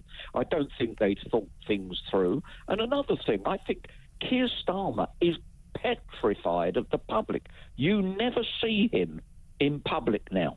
No. After the Southport stabbings, when he laid flowers after the murder of those poor little girls, and I remember watching Doncaster Races, St Ledger Day on television, and he was at the races. He was absolutely barracked mercilessly by the crowd, and the language was dreadful. So, it is interesting, just his command of the narrative. I get the sense he is very awkward, particularly in television studios, for example, being put on the spot. He never seems to answer any question. He's incredibly robotic in his responses. He's very prickly. I remember Beth Rigby, God bless her, not someone who I particularly walked to. Cuddly Beth Rigby. Yeah, I remember Beth Rigby quizzing him about his freebies and the suits and the glasses. And all he could reply with a deadpan expression was, it wasn't, no rules were broken. Yeah. The man just doesn't get it. He doesn't. So just in terms of his positioning, and I wonder, I have said for a long time that I don't think he's safe. I actually think that... I think he'll be gone by the summer. I really do. Do you? And in which case, who would take over? I would say Wes Streeting. Do you think they are now ringing their contacts? Earlier on, someone was saying they're going through their contact books, getting the backers, the donors lined up. I think it was Peter Cardwell on one of your programmes a few weeks ago who was saying the jungle drums are already starting to sound. And I suspect that's true. This man is a complete walking disaster. Yeah. And we all know there are matters we're not allowed to discuss, don't we? I don't know what you're talking about. Thank you ever so much, Greg. Really good to talk to you this afternoon. Fascinating. Will he be gone by the summer? Just very quickly, Jen is in Devon. Good afternoon. Hello. Hi. I think the British public will bring him down. We have a backbone. We have a backbone. We've got rid of others quickly. This man is out of his mind. So he's a tyrant. You're right. The British public are long-suffering, but when they turn, they really do turn. The Conservative Party... Yes, we do. The Conservative Party far more ruthless in getting rid of their leaders, which we've seen play out. The Labour Party tend to hang on to them for longer. Yeah, fair enough. But the thing is, how much can you stand with all the lies and deceit? And you use that word... on. I mean, do you think they are frank lies? Yes. Yeah. Yes. What was the biggest lie? Lots of lies. What was the biggest one? He says one thing one day. I mean, look at who was in charge of the money in the country. Mm. She was a bank clerk. Well, let's just say her CV is complicated and has been rewritten, but... but lies again. Well, lies, so for you, what... A liar is soon found out. So just in terms of that, what do you think will tip the balance of power? Do you think, I mean, from my perspective, I think if the farmers actually did take concerted action on January the 25th, as they're talking about, if they blockade those distribution centres, if there is no food in the supermarket, which would happen very quickly, by the way, because we operate in a 24-hour cycle, that would be a massive wake-up call. I'm on the farmer's side. I am on the farmer's side, because most farmers live off the bank. Yeah. And why do you think Labour does not understand the farmers?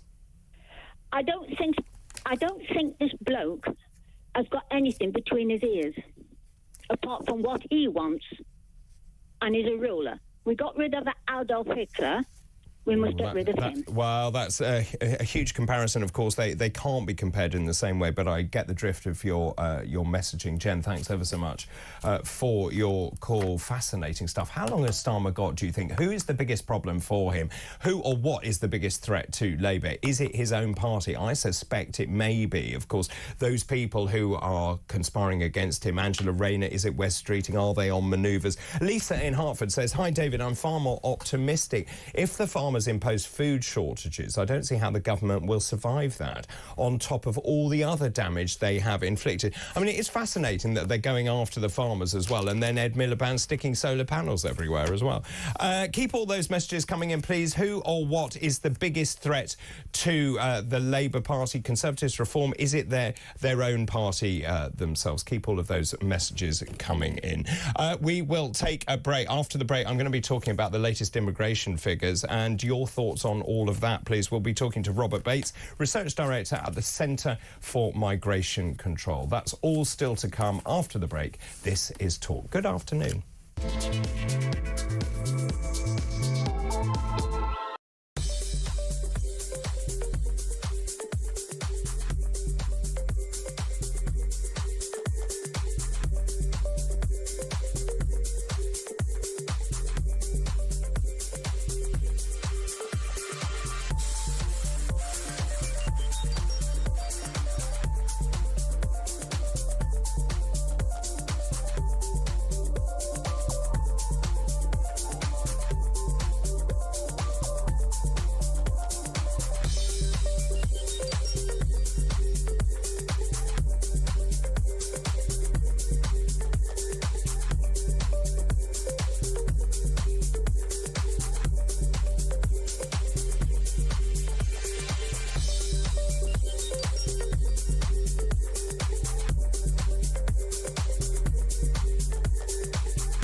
across the UK. On DAB+, on YouTube, on the app, on your mobile. The home of common sense. This is Talk. Welcome back. David Bull here for Ian Collins. Thanks very much for your company. I'm asking this afternoon, whom or what is the biggest threat to Labour? The number 0344 499 1000. Those calls charged at the national rate. You can also text the word talk in your message to 87222. You can message us on X as well at talkTV. So many messages coming in. It's really lovely. Thanks ever so much. Carol in Shoreham by Sea, one of our regulars. Hi there, Carol. Hi, Dr. David. What a lovely surprise to see you today. Yes, I was surprised too. The ghastly Labour Party was so excited to become the government that in order to put their stamp on everything, they were incapable of producing thoroughly worked out policies. For example, Rwanda. Why didn't they wait 6 months to see its progress? I would agree. That would have been pragmatic, wouldn't it? The heating allowance. This is the winter fuel benefit. They could have just removed it from the higher rate taxpayers. They could have done. That would have showed more compassion. Then, in terms of the Chagos Islands, there is absolutely no requirement to give them away, especially to an unrelated country. In terms of inheritance tax, they could have just stopped those who were buying land to avoid paying tax, not true farmers. Correct, Carol. Dr. David, our country is being destroyed from within because Labour is completely incompetent, spiteful, envious and ignorant. Carol, you should be in Cabinet, I think. Keep all of those messages coming in. Let's just do a couple more.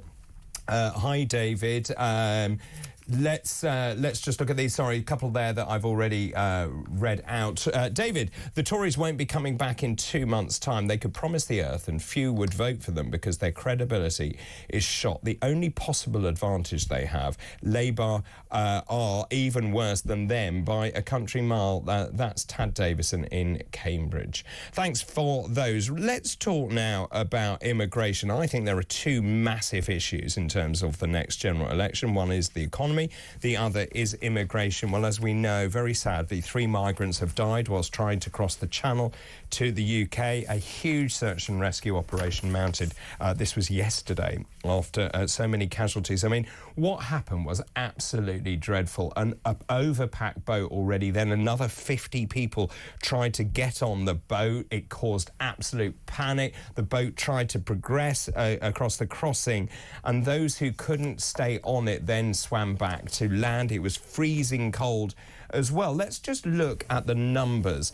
More than 150,000 illegal migrants, 150,000, have crossed since the small boats crisis began. Just to give you perspective on that, that is a town the size of Cambridge. That is a town the size of Ipswich. That is a town the size of Blackpool. And we're allowing these people to come across into this country where we then put them into hotels. When you look at Christmas Day and Boxing Day alone, 858 asylum seekers came here on those 2 days alone in 21 dinghies.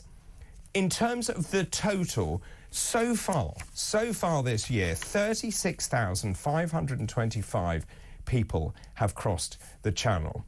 It's out of control. Labour says it will smash the gangs. The Conservative government had a plan, the Rwanda plan. It was just coming into force. We were waiting to see the planes take off, and Labour then scrapped the policy. Well, joining me now is Robert Bates, Research Director at the Centre for Migration Control. Good afternoon, Rob.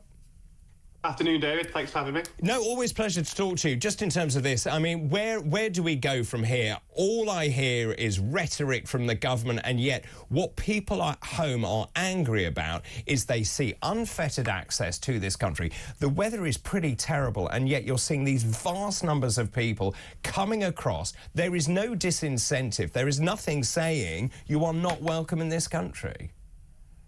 It's exactly that, isn't it? We have never seen a winter period like this since records began in terms of small boat crossings. The numbers that have come across in the last week are absolutely staggering, 1,300, I think, in the last 7 days. And the reason for that is that demand has shot up since Keir Starmer became Prime Minister. People have been looking at the action he's taken. They've been looking at his decision to scrap the Rwanda scheme. They've been looking at some of the plans they've been putting in place to extend social housing to those granted asylum and effectively granting an amnesty to those in the backlog. And they're thinking, you know what, it is worth making the crossing. And we see incidents like that we saw in the Channel a couple of days ago where sadly people lost their lives. And that is simply because the demand now is so huge that the people smugglers are having to crowd as many people as possible into these boats to keep up. And that is entirely because of the decisions taken by the Labour Party. Unfortunately, because they've bound themselves into a bit of a knot talking about smashing the gangs rather than stopping the boats, there's very little that the Labour Party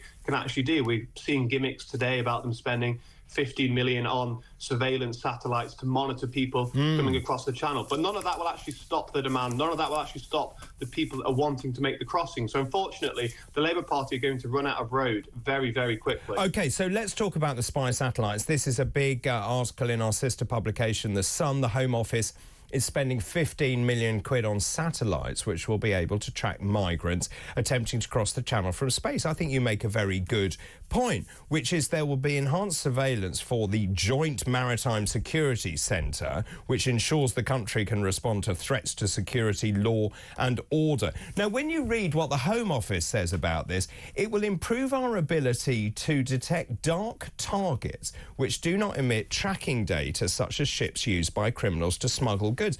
There is no sense, actually, that once you've tracked them, you're going to do anything about it. I can't get my head around what the point of this is. It does seem that effectively the Home Office is putting together for itself a live stream watching those people come across from France to England. We know where they're coming from. We know where they're going to. What does this actually accomplish? And it's doubling down on something that we already have in place. The channel is already littered with drones monitoring these people coming across. So there is absolutely no need for this. I think it really does show at the heart of the Home Office a lack of policy nous and a lack of understanding about this problem. And people have just leapt on some gimmick, some funky new gadget that they found, and they've decided to throw 15 million taxpayers' money behind it with no end goal. What is the metric by which we judge that this has been a success? It is simply there to act like they're doing something, to show that they're taking measures, but it's a measure that will garner no result and will do absolutely nothing to stop people landing on our shores. There are two simple measures that we can take to stop the boats coming, and that is to turn them back to France once they embark on the channel, and then if those people do make it to the shore, to make sure that they are very swiftly deported and that any claim they make for asylum is not accepted because they have entered the country illegally. Those are two very clear things that can be done, but the Labour Party is nowhere near talking about them. But the Labour Party, and we were talking about this earlier, is mooting that they like what Giorgia Meloni is doing. Now, my understanding of that is it's offshore processing, something the previous administration said they would welcome. Also, other parties like Reform UK say the boats need to be turned back. There has to be offshore processing, and only those who are viable and able, who are deemed acceptable to the country, will be let in. It's fairly straightforward. Well, exactly. The processing thing is a bit of a worry. At the moment, the Home Office is far too ready to rubber stamp asylum applications, many of whom are illegitimate asylum claims. But because they have made such a deal about there being such a huge backlog, they are effectively expediting a lot of those applications that, if we had more scrupulous processes in place, would have found them out and realised that they were bogus asylum claims. So offshoring would be a start. It doesn't seem like any progress has been made on that front yet, but it is a long way short of what the Rwanda scheme was, which if someone was to enter the country illegally, they would have been processed in Rwanda. And if it had been found that they had been a legitimate asylum seeker, they would have stayed in Rwanda themselves rather than coming over to the UK, putting the pressure on the welfare system, taking up social housing and all the rest of it. So we are so far behind where we were even a year ago. And let's face it, we both have discussed before previously the problems with the Rwanda scheme, and they didn't go far enough, but we are nowhere near even that level at this point. I would agree. We have spoken about it on multiple occasions. What do you make of this, though? This is in many of the papers today. People smugglers caught preparing to transport migrants across the Channel will face jail under terror-style offences being drawn up by the Home Office and NCA. This is Yvette Cooper, the Home Secretary. She is essentially saying, I'm going to replicate the Terrorism Act. So if you have possession of boats, equipment, dinghies with the intent, I suppose it's like the intent to supply drugs, if you've got the intent to move people across the Channel illegally, we will come down on you and you will go to prison. Yeah, so there's a gaping loophole in this plan in that it doesn't have extraterritorial jurisdiction. It is effectively just for those in the UK that are found to be harbouring dinghies and life jackets, which clearly isn't the problem. The problem is those on the other side of the channel that are storing the dinghies and supplying the life jackets to those making the crossing. So the remit of this will be incredibly limited. We are already hearing a lot about Yvette Cooper talking with European partners on doing this on the continent, and so far that's been incredibly futile as well. I think we've had one raid on a warehouse in Germany and a couple of dinghies confiscated in Bulgaria, and that's the total outcome that they've been able to achieve down that route. So it sounds good again, but we have to actually look at how this would be implemented, and the fact of the matter is that it's very limited remit, and it would actually do nothing again to stop the demand. And as we know with the gangs, it's a simple case of you crack one gang, you break one network, another one simply jumps up in its place. So we're playing whack-a-mole here without actually having an idea of how we solve the underlying problem, which is the hundreds of thousands of people, the millions of people around the world that would love to make it to Britain.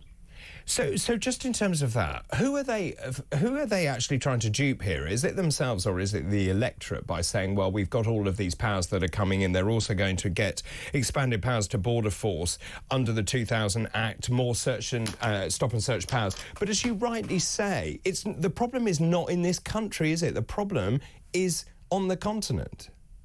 Well, it sounds great though, doesn't it? So they're definitely trying to pull the wool over the eyes of the British public. It makes it seem like they've got so many plans, so many irons in the fire that it's only a matter of time before they all come to fruition. Unfortunately, the very simple fact of the matter is that they have gutted any plan to stop those wanting to come to the country. They've removed any semblance of a deterrent, which even their own border star, Martin Hewitt, now says that you really do need to have a deterrent to stop the flows and to reduce them in any shape or form. So, unfortunately, the Labour Party have stuck themselves into such a bind with smashing the gangs that all they really can do is roll out one after another these small fry gimmicks that might make a difference around the edges, although I'm even doubtful that they would do that, but would do absolutely nothing to stop the huge numbers that we are seeing. Numbers have picked up 25% under the Labour government compared to this time last year. We've never seen a winter like this with small boats crossing. So, unfortunately, 2025 is probably going to be a record year, and I could well imagine that we would hit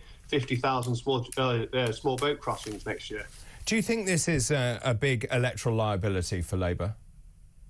It's a huge one. It is the defining issue of the next general election at the moment. Obviously, the economy is on the ropes as well. They've seen to that pretty quickly. But I don't see how the Labour Party that came into office following the Conservatives being severely punished for failing to grapple with this issue can hope to survive in anywhere near the extent that they perhaps entered office in 2024 with this hanging around their neck. Fortunately, they've got a Home Office Minister, Angela Eagle, that just doesn't get the scale of the illegal migration problem. She said on Sky News a couple of weeks ago, well, what do you want me to do about it? How can I know how many illegal migrants we have in the country? So these are the kind of people that we're dealing with, and it shows the sheer disconnect between the Labour government and the very real concerns that the British public have. Robert, always good to talk to you. Thanks very much. Happy New Year to you. Robert Bates, Research Director at the Centre for Migration Control. Your thoughts? Cheers. Have a good New Year. And to you, Robert. Let me throw that open to you. Your thoughts, please, on just the sheer numbers of people coming across to this country. Do you think Labour does have a plan? I mean, just in terms of that monitoring people with the satellite, what good is that? Because you're not going to do anything about it. Steve Smedley says if we can track illegals in the Channel, all it means is the border farce and RNLI Uber service can collect them quicker. It's another expensive farce. Bill in Romsey. David, the people will bring this government down next year with a general strike, and the Labour MPs in the farming community need to be frightened. Happy New Year to you all. Just one more. Sarah says the biggest threat to the Labour Party is themselves. They seem to try to distract us from one catastrophe by creating yet another one. But they don't distract us. They just stack up. Keep all of those messages coming in, please. I'll take some calls, your thoughts, messages, after this break.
middle-class parents are welcoming VAT being levied on private schools.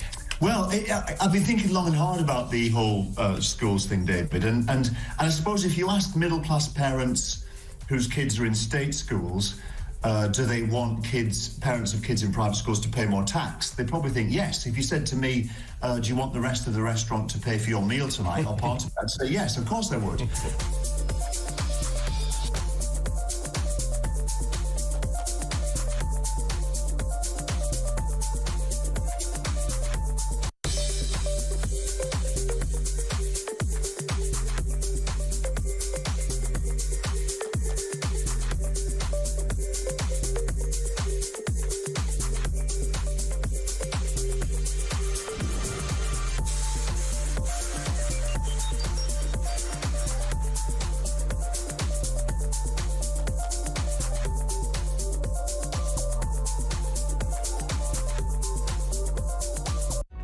Across the UK, on DAB+, on YouTube, on the app, on your mobile, the home of common sense. This is Talk. Welcome back. This is Talk, 9 minutes to 3. David Bull here. Thanks for all your messages. You're on fire this afternoon. Martin Allen, good afternoon to you. To sort the boat problem out, it's easy. Put them back on the boat, take them back to France and just keep doing it. It would soon stop. I agree. Starmer and his crew is spending public funds and the British people, well, we're paying for it. Nathan, good afternoon to you. Hi, David. The biggest issue for Labour, that's the question I'm asking this afternoon. Who or what is the biggest threat to Labour? Nathan says the biggest issue for Labour is themselves. They are actually campaigning for Reform UK without realising they're destroying themselves from within. That's really fascinating because I think the Conservative Party is also campaigning for Reform UK. Badenoch obviously jumped on the bandwagon, said Nigel Farage was lying about the numbers of people who have joined Reform. All she did was concentrate everyone's attention onto the numbers of people who have actually joined Reform UK. And of course, she hasn't apologised. As far as I'm aware, she hasn't apologised for doing so. And so she has just raised awareness of that. By the way, numbers of people who have joined Reform, 154,000, so well ahead now of the Conservative Party. Still very far behind Labour, which has the most number of supporters. Keep all of those messages coming in, please. This is another one saying the biggest threat to Labour is actually themselves. Larry is on the phone from Rainford. Good afternoon. Good afternoon, Dr. Bull. Hello. My misunderstanding is that why the hell is the Royal British Navy? So, you know, that company of people who are trained, why can't they stop the immigrants coming into the country, work with the RNLI? Well, I'll tell you why, because there's no political will. If we wanted to, we could turn the boats back under the UN Convention at Seas. Well, perhaps that is the case, but they should be picked up, passed over to the British Army, be incarcerated in a prison-type system, nothing luxurious, and they should then be returned to their own country, whether it be by boat or whether it be by plane. Just let's empty the country of these illegal immigrants. This country can't go on like this. Do you think... logistically... No, I would agree. What do you think about these numbers? As I say, since the small boats crisis began, more than 150,000 illegal migrants have crossed. That is a town the size of Blackpool. And how can the logistics in a town like Blackpool double up suddenly to accommodate these illegal immigrants? It can't. No. You only have to go to one of our NHS hospitals. I was sat in the waiting room having had a cardiac arrest and a heart attack a couple of weeks ago, and 3 people were talking a foreign language, and it was immigrants waiting for the treatment in our Well, I mean, we have to be careful here because they may well be legal migrants into this country. Of course, I'm aware there are those people who come to support the NHS, but certainly I share your view. I hope you're okay, by the way, now, having had that horrible health scare, or indeed, hopefully you've been treated appropriately. Larry, thanks very much for your message. Jan is in Essex. Good afternoon, Jan. Hi there, David. Hi. Hi. I'm afraid I've got a cold. I hope you can hear me all right. I think everyone's got the cold. Yeah, no, I can. I believe that there's two things on Keir Starmer's agenda, and only two things. Go on. The first, I think he's using the UK as a cash cow to finance his global agenda. He's raising money here. He's going all over the world, giving our money away. So what's the end point for him, then? Why would he do that? Well, he's a globalist. He is. Because my other point is he's trying to dilute the British people. Now, as a nation, as a sovereign, independent nation, we've won 2 world wars. We're a threat. Therefore, if you dilute us with a load of immigrants, especially a load of criminals, you get rid of our ability to produce our own steel, our own food, and everything else, and not care what happens to our country, then we have to go everywhere else to obtain all these things. And the globalists, you know, we're in debt to them, and we haven't got our own independence. It's really fascinating. Yesterday, someone said to me, I don't understand the issue about the farmers, because if the farmers all fold, we just buy food from other countries. That's really misguided. Issue, isn't it, David? Sorry? It's all the same. It's all the same issue. It is. Stop us producing our own food. Stop us producing our own steel. Stop us producing our own energy. Stop us producing anything. Destroy our countryside. He doesn't care. He doesn't care what the people think of him because he's a globalist. Well, and he's just can I just ask you that question, just in terms of not just him, but actually the whole of the Labour Party, all those new members of Parliament, do they have any clue how the countryside works? No, probably not. I don't think they care because he's not going to listen to them, is he? They're not on his agenda to listen to anybody. Apart from those above him. So I have said that I actually think the Labour position is more fragile than we realise. So when you look at that mega poll, Labour goes from 411 seats down to 228. That would give the Conservatives about 222. Reform would go up to 72. The Lib Dems on 58. In terms of that, I think there will be a lot of members of Parliament coming back who are deeply anxious about that poll rating and seeing in what is meant to be a honeymoon period, the honeymoon is definitely over. I don't feel we can rely on Labour MPs to get us out of this mess, frankly, David. I think we've got to rely on ourselves and all join reform and also support the farmers and support everyone that, you know, is backing this country and really rebelling against what he's trying to do. Jan, really good to talk to you. I hope you get better from your cold. Thanks for your call this afternoon. Let's take a voice note now. Kate has left a voice note. Good afternoon. Good afternoon, David. The biggest threat to Labour Party is Labour themselves. They are absolute fools in what they're doing, but I can't wait until they're out. Thank you. Bye. Thank you, Kate. I've got another voice note as well from Ian, who is in Oldham. Good afternoon. Hi, David. Good to have you on in the afternoon. Perhaps they want to track the migrant boats so they can get the blankets and the hotels and the food order ready for when they arrive. Cheers.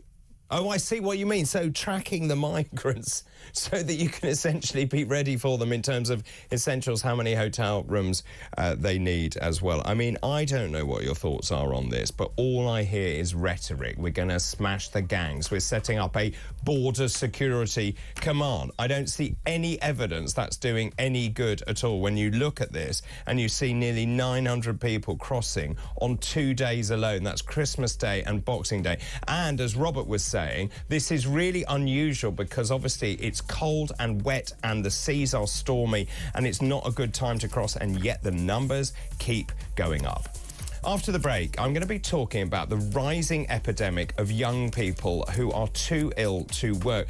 I highlighted these figures over the weekend, the shocking numbers of people, young people, 925,000 not in education, employment or training. We'll talk about that after this break. This is Talk.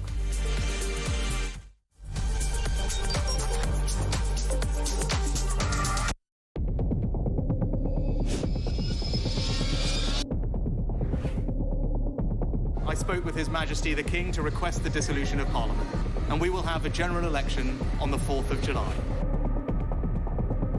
I have just returned from Buckingham Palace to form the next government of this great nation.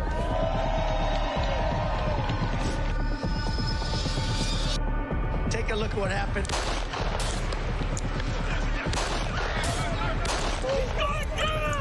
I immediately knew it was very serious, that we were under attack.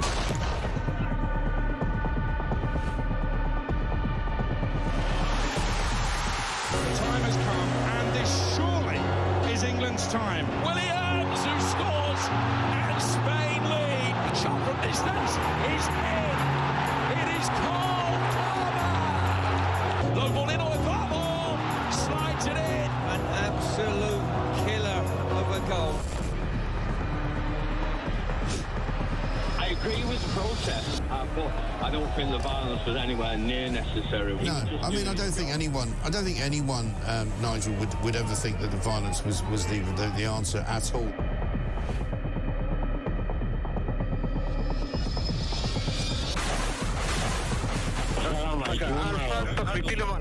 אזרחי ישראל, אנחנו במלחמה.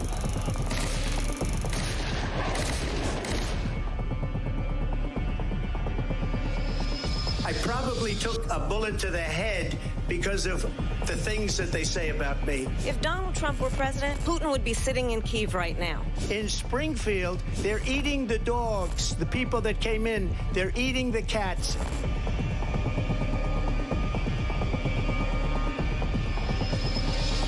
Liberal left couldn't understand that this man could be anything other than the great newsreader, man of integrity. Is it possible in any way, shape or form that Keir Starmer didn't know about these facts about the suspect in Southport? I find it extraordinary that he wouldn't know. It seems that the public has not been told the truth. No, there's nothing like an American election, I have to say. Dakota has gone red, South Dakota's red, Texas is red. Many people have told me that God spared my life for a reason.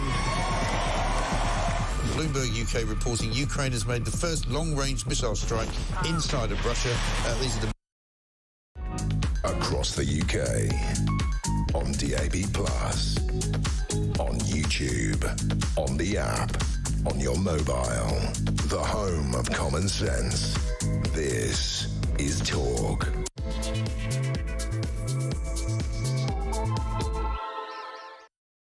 Very good afternoon to you. David Bull in for Ian Collins. 3 o'clock in the afternoon. Very unusual for me to be here in the afternoon. I'm very discombobulated. I'm normally here at breakfast. By the way, I will be here for New Year's Eve breakfast tomorrow and New Year's Day breakfast, which means I've been a very naughty boy indeed. So it means I can't go out for New Year's Eve. I hope you are all prepared. You know what you're doing for New Year. Maybe you're having a quiet New Year's Eve, actually, sitting at home watching the TV, a glass of something sparkling, possibly. Anyway, let me know what you're doing.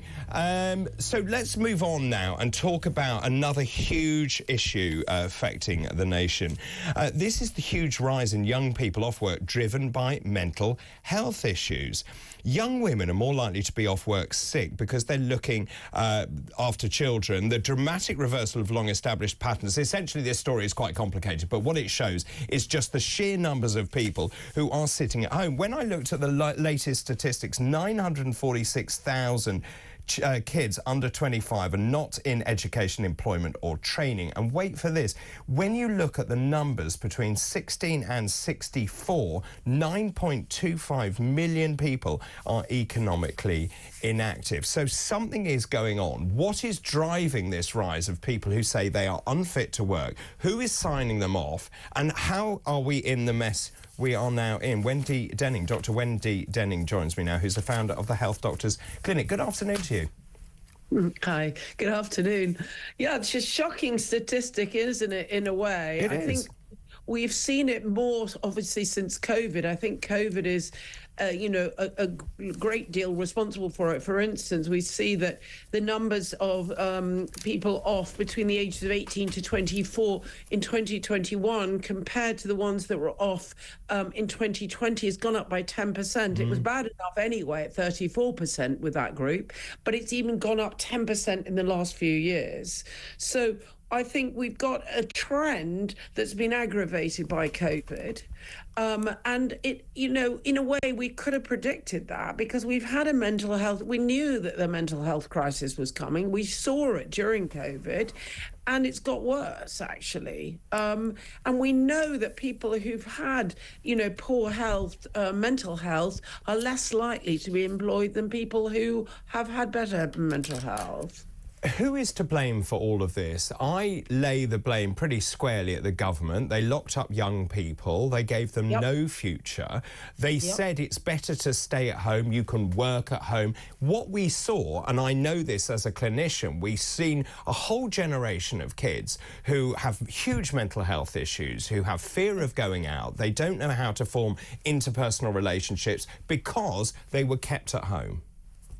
I think that is a big part of it, but we also got to remember that actually kids are increasingly texting each other rather than calling each other. So there is another. So you're putting on top of a generation that does much more by sort of, internet and whatever, and phones. You're putting on top of that the lack of socialization that went on during the epidemic. And I agree with you, a lot of it's to blame with the government, but I would also love to see more strict rules, which are coming anyway, of the use of phones and how that impacts socialization with children. I would agree with that. Let's just look at the 9.25 million people who are economically inactive. Of that, 3.2 million who are long-term sick. Now, you're a clinician. In terms of that, how many of them truly are long-term sick? Because I know my colleagues struggle with this a great deal. When people come in, they may sign them off work for a while because their workload is so high, so they just sign them off because that's quicker. But then you end up in that spiral where you never get back off that list. So if we take the assumption that a lot of them are off because of mental health problems, we then have to look what is available to people for mental health problems. And the waiting lists are ridiculous. I mean, it's something like 3 years to get, properly seen by the community mental health team, unless you're in an absolute crisis. So if we want to, so if we acknowledge the fact that mental health is a big component in this, we want to change it, we actually have to really improve our mental health provision for these young adults, in my view. Can I just ask, what sort of mental health issues are we talking about? So we're looking at anxiety, depression, social isolation. That's another big one. Some bipolar. We know this age group starts showing up some of the mental health problems. That's the other piece of it. There will be some people that were going to show up all of these things anyway and needed that help and can't get it. So they just get more chronic.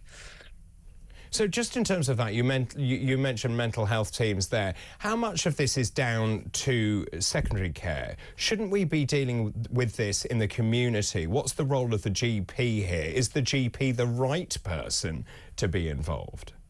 I think, of course, the GP has to be involved because they are the people that actually provide that or should be providing that ongoing care, should know the families, should be providing that. However, when you've got a mental health problem with any age, actually, you usually need more than one person involved. You usually need a counsellor, you may need an art therapist, you may need other provisions that the GP doesn't have time to provide in those 10 minutes. You may also need, it may be a complex situation where the GP doesn't feel that medication at this moment is required and wants a psychiatric point of view. So GPs need backup. And as you know, GPs are hugely under, in crisis at the moment. They don't have time to follow every case. So even more reason why GPs need that backup. How much of this sort of is self-perpetuating? So if you are off sick and you have a real reason to be off sick, and if you do get better, there is no motivation to get back into the workplace, or indeed you lose your confidence to get back into the workplace? So years ago, I worked at the Workers' Compensation Board in Canada, and there was a shocking statistic that if you're off work for 6 months, only 50% of people will ever get back to work. And why is that? You've identified it. Lack of confidence. They may loathe their job. That's one thing, and lack of confidence. I think those are the two things. So if you need to. If people aren't in the right situation, and then they haven't got the right education to move to something else, which is the other factor with all of this. That people with mental health problems who are showing up in their adolescent years are not getting good GCSEs, so they have less choices ahead of them. Really good to talk to you, Wendy. Dr. Wendy Denning there, wishing you a happy new year as well, the founder of the Health Doctors Clinic. Well, joining me now is Adrian Massey, who's the author of Sick Note Britain. Good afternoon to you, Adrian. This is a huge problem. These numbers are off the charts. 946,000 under 25s, not in education, employment or training. 9.25 million economically inactive, with 3.2 million long-term sick. And yet the hard-pressed taxpayer picking up the bill for all these people. Yes, David, I quite agree. On a sort of macroeconomic level, you can see that this is not something that any society can sustain. I would agree. And just in terms of that, I was just looking at the sheer numbers, the amount of money that we as a state are spending, 65 billion quid. It's going to be 100 billion by the end of the decade. As you say, this is unsustainable because actually the numbers don't work. No, absolutely. I quite agree. I mean, I should say that I'm an occupational physician, so I see a slightly different group of people. By definition, the patients that I see are in employment, but they're very often off on long-term sick. So the people in society who don't have a job in the first place, off long-term sick and on benefits, wouldn't get to speak to an occupational physician. Sure. So obviously Wendy identifies some of those problems with young people. So when you do see people who are long-term sick, what are they presenting with? What are those conditions? That's a good question. I mean, it's because there has been a subtle change since COVID, it must be said. The trend of mental health problems as a reason to be sick off work is one which has been ongoing over decades. That's been over, there's a solid pattern over the last 2 to 3 decades that, of mental health problems emerging as the primary reason why someone might fall out of work. What's interesting is the picture is a little bit muddied now because since COVID, we're also seeing an emergence of people with essentially delayed diagnosis and treatment of disease, physical health problems, which are then delaying their return to work. So that's almost a canary in the mine for... So what sort of physical disease are you talking about? Oh, that could be, classically, that would be orthopedic problems, arthritic knees, arthritic hips, even people waiting for elective surgical procedures, anything like that. Now, the same is true in mental health, of course, and I came in on the end, I heard the previous doctor talking about the crazy delays in accessing mental health services, so that's a factor. But really what I'm trying to say is it's a mixed picture. There's absolutely mental health is the undercurrent. Mental health has been the emerging elephant in the room as to why people are falling out of work. But I would say in the last few years, we're also seeing people with physical disease. And the reason that they've fallen out of work is because the delays in getting diagnosis and treatment in the NHS have become so long. And of course, this is a political hot potato. 176 billion spent on the NHS, another 20 billion thrown at it, 200 billion. The system simply isn't working. Wes Streeting knows that. Aradazi wrote the report saying we need to reform it or it will die. Essentially, I'm paraphrasing what he said. But just in terms of how much are GPs to blame for this? Because I do know that for some patients who come point, it is easier for a GP to sign off someone as being sick, and therefore you then exhibit illness behaviour, you then have deviation from the norm, and you therefore get stuck in this vicious cycle of not being able to get back into work. David, we are saddled with a completely unfit for purpose certification system that comes from, the dark ages. The short answer to your question is it's not the GP's fault. Right. And the reason is that sickness is not fundamentally a medical problem, and nor is it something that the healthcare system can solve. I mean, we can talk about that in more detail, but I'd put that as a headline. Sickness fundamentally is a social and a contractual dilemma. It's a problem within contracts of employment where you have someone employed by an organisation and they're not at work. That's one scenario. And in a wider context, people in society who aren't productive, and as you say, their benefits are being paid by the taxpayer. It is absolutely a political problem to negotiate and not a medical one. The healthcare system has its hands full trying to do its core purpose, which is to get people diagnosed and treated. They don't have the capacity for that. And I really would say the system we have of certification is an abomination. It isn't. There's lots of evidence for that. I think most sensible people know that we effectively operate a system of certification on demand. And just in terms of that, if certification is the problem, and if the GP is the wrong person to be doing it, then who should do it? Well, I've got to say I'm something of an outlier in the medical community. I just don't believe in the principle of certification. I don't believe it is actually possible, certainly in a medical role, subject to all the professional responsibilities doctors are under and other healthcare professionals. You simply cannot, in this day and age, sit and make moral judgments about other people's capacity to work. So do you favour self-certification? Is that what you're saying? Absolutely.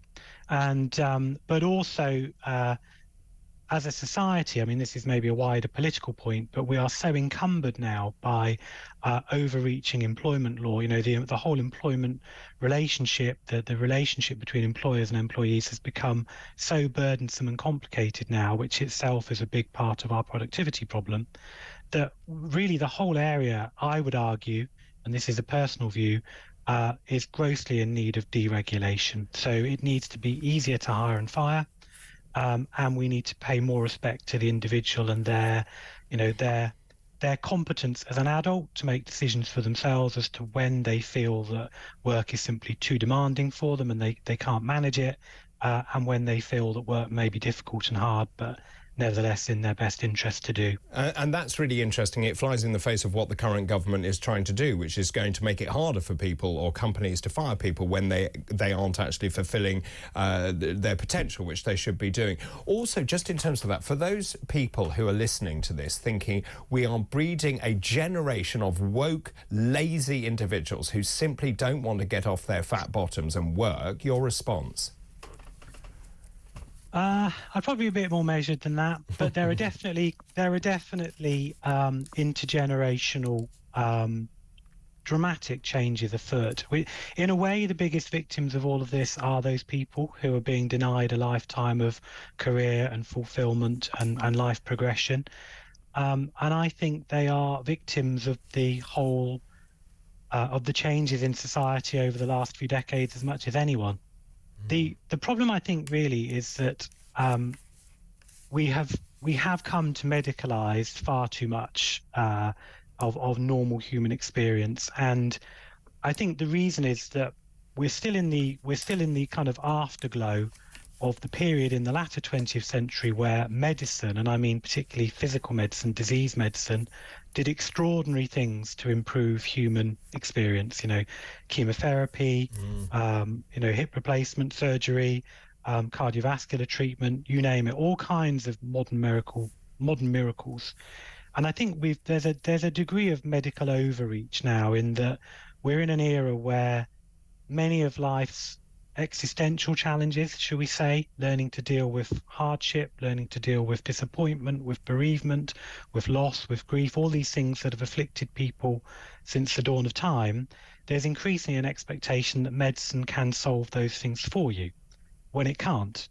And so what we're finding is that a lot of the demand for healthcare and for mental health services in particular, it's not helpful demand. It's not necessarily the help that the right answer to the problem. So sorry, time is tight, but are you saying there are unrealistic expectations then from the patients? Because osteoarthritis is something that you get as you get older. So in some ways what you're saying is that this is a natural passage of life. There's much of that. I mean, there are absolutely serious mental health problems for which there are evidence-based and effective treatments, but there's also a lot of what we call more low-grade life experience stuff to do with the existential features of life. I'll give you an example, David. These days, I work for an occupational health provider. It's not uncommon these days if there is a death within a workforce, might be someone middle-aged, might be someone towards the end of their working life. It's not uncommon these days that quite quickly there would be a request for bereavement counsellors, grief counsellors en masse descending on that workplace to talk to everybody involved. And that's a fundamental shift in society. Why? Death is a natural part of life. Right. And that's just one instance. You know, we medicalise many normal aspects of life now, and that generates incredible demand. That is what Roy Porter, the great medical historian, said, the over-medicalisation of life generally. And I think that is a really important point, and I think it is also about expectation management. Really good to talk to you. Adrian, thank you very much indeed for your time. That's Adrian Massey there, author of Sick Note Britain. What do you make of that, just in terms of the sheer number of people? Just doing the maths, just look at those numbers. If you've got 9.25 million economically inactive people between 16 and 64, and 3 million of them on long-term sickness, you're going to end up in a situation very quickly, well, we're already there, where it's unaffordable, and those people who are going out to work are paying into the state. The state can't afford then to keep those people who are deemed to be unfit to work. I do question the threshold of doctors signing people off sick. And of course, once you're on benefits, you don't want to go back to work. And I know lots of people who are in that position, many of you getting in touch about this. Anne in Hull, good afternoon to you. Another reason people are on long-term sick, it's too easy to get signed off. And then you sit in, you do work for cash in hand. It's rife where I live. There is no checking. Lots of people talking about Adrian there. I started not liking your guest, but after 1 minute of listening to him, I couldn't agree more with him. The over-medicalisation of life. Keep all of your messages coming in, please. I'll take some calls also after this break. This is Talk.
almost a third to reform if an election was held today. That's according to the polls. Farage would make sweeping gains, taking an extra 67 seats from Labour.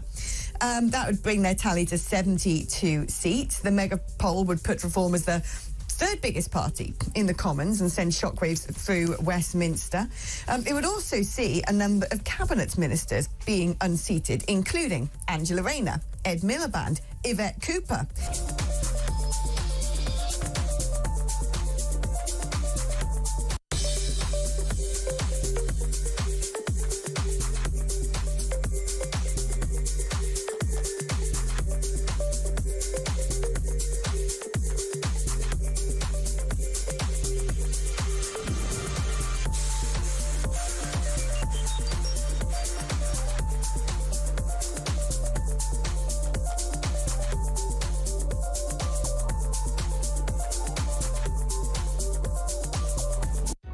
Across the UK, on DAB+, on YouTube, on the app, on your mobile, the home of common sense. This is Talk. Welcome back. This is Talk. The lines are red hot. Let's take some voice notes. First of all, Philippa has left a voice note about immigration. Good afternoon. Hello there. Great show, as usual. I couldn't stand the woman, so God forgive me, but what we need is a Margaret Thatcher, because there's no way that she would ever have put up with all of these boats. She would have sorted the French out. Thank you. Bye. She would have sorted the French out. I would agree, actually. She wouldn't have tolerated that at all. I think she'd be in the boat sending them back herself. Michael is on the line from Birmingham. Good afternoon. Good afternoon, David. How are you? Merry Christmas, Happy New Year. And to you. I'm not sure whether we're still in the festive period. I think we are. Yeah. I just want to say that immigration is not a subject on which you can be moderate. You're either one or the other. And all you have to do is look at American politics. I look upon this immigration. The Conservatives allowed it through incompetence and cowardice. The Labour Party are doing it quite deliberately. Are we talking about illegal migration or legal or both? Well, pretty much, because a lot of legal migration's a Trojan horse as well, like student visas where you could bring families and various things like that, so there's a lot. But the Labour Party don't want to stop it. They want to get the people over and make them Labour voters. It's as simple as that. And they want a bit of population replacement into the bargain as well. Old codgers, Brexit voting codgers like me, they want rid of me. Let's face it. And you can't be moderate. If you look at America, look at Tom Homan, look at Trump. They're taking no prisoners. They don't care they're called racist. They don't care. But you see, this is very interesting because it underpins, I think, the political shift you're seeing in terms of the support for various political parties. Those parties that are tough on immigration and say exactly what you're saying are seeing an uplift. Those parties that are not doing that are seeing decimation of their numbers. Yeah, there is, but the only problem is we've got 5 years of this, and 5 years is going to be too late. Do you think the people could rebel? Well, no, well, look what happened in the summer. If you rebel, you're banged up for a tweet. It's going to take some cojones to do that, if you forgive my Spanish. But for these 150,000, again, the Trojan horse. Once they're granted legal status, which they will be, you can multiply that by 10 by the time dependents are allowed. Well, not only dependents, of course, they'll have families here, and you're right. Exactly. But I was just looking at the numbers since 2010. Net migration has added 3.7 million people to the population. That's more than the population of Wales, or 8 times the population of Liverpool. It's about the equivalent population of the West Midlands, where I am now. Yeah. So, it's completely unsustainable. And you know what, David? You should ask all your callers that come on now, do you really believe those figures? Because I think it's a lot more. This country is crowded everywhere you go. Not just in Brum, but in London. Everywhere I go, it's crowded, and everybody's saying it. We keep hearing birth rates are falling. It doesn't look like it to me when I see people pushing prams around. It doesn't look like it to me at all. And we're going off the Office of National Statistics or whatever. Do you believe them? Because I, for one, certainly do not. And for me, the biggest issue is the lack of integration into this country. There are 1 million people in this country who do not speak English. I think that is unacceptable. Well, if I was with Reform or any political party, they could win an election by having two very simple things. One, British people are first for everything. Social housing, jobs. You have to take a British person first or give evidence as to why you haven't.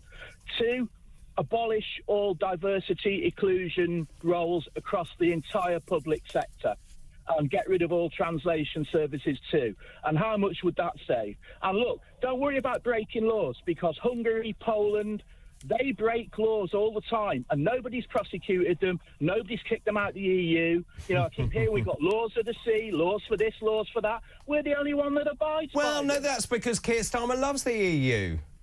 Well, yeah, but I mean, but those two EU countries, they're ignoring it. I mean, look, and the bottom line is, this thing about if you enter this country illegally, you are a criminal, should be prosecuted. You don't suddenly not become a criminal just because you apply for asylum. Why? If you committed a murder, then applied for asylum, would that make you not a murderer?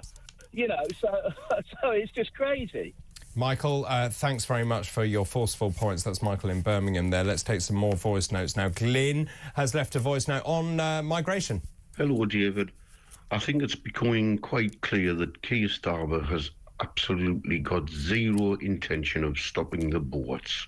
Great show, by the way. Thank you very much. I would agree with you. He has no intention. He has no idea how to do it. All I see is hot air and rhetoric. I don't see any solutions at all, and you can see that in the figures of the numbers of people coming over to this country. Jason has also sent a voicemail again on migrants. Good afternoon, David. Jason from Romford. The easy way to stop all these gangs is to not have a customer base.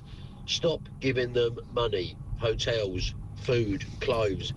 Just say the tap stopped, then they won't come. They'll only come in because they get everything, more than any other country. That's why they're here. So let's just stop it, then they won't come no more. Jason, thanks very much for that. Your thoughts, what do you think, sitting at home, in terms of immigration, just the sheer numbers coming across? And, of course, as many of our callers have said, we know they're going to be granted asylum because the government is desperate to get them off the waiting list. Then they can close the hotels. They can say, we have processed the backlog, but they will have done it at the expense of letting people who should not be in this country into this country. And then they are a drain on the resources because the vast majority coming into this country will not be in a position to contribute. They then take from the education system, from the health system, and so on. Your thoughts on all of that, please. 0344 499 1000. Text the word talk in your message to 87222.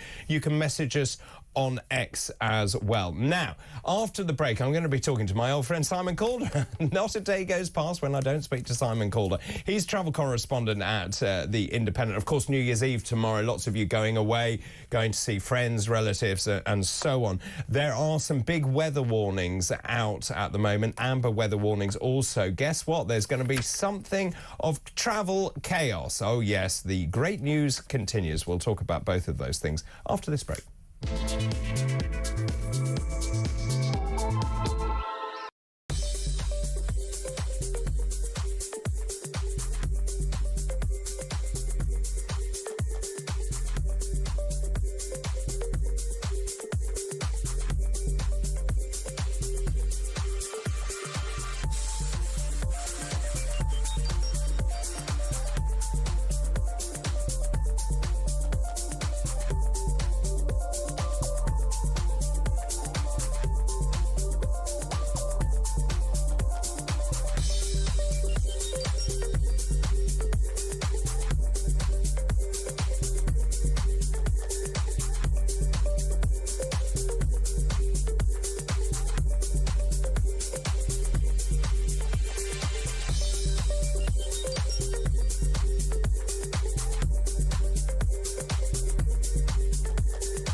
across the UK, on DAB+, on YouTube, on the app, on your mobile, the home of common sense.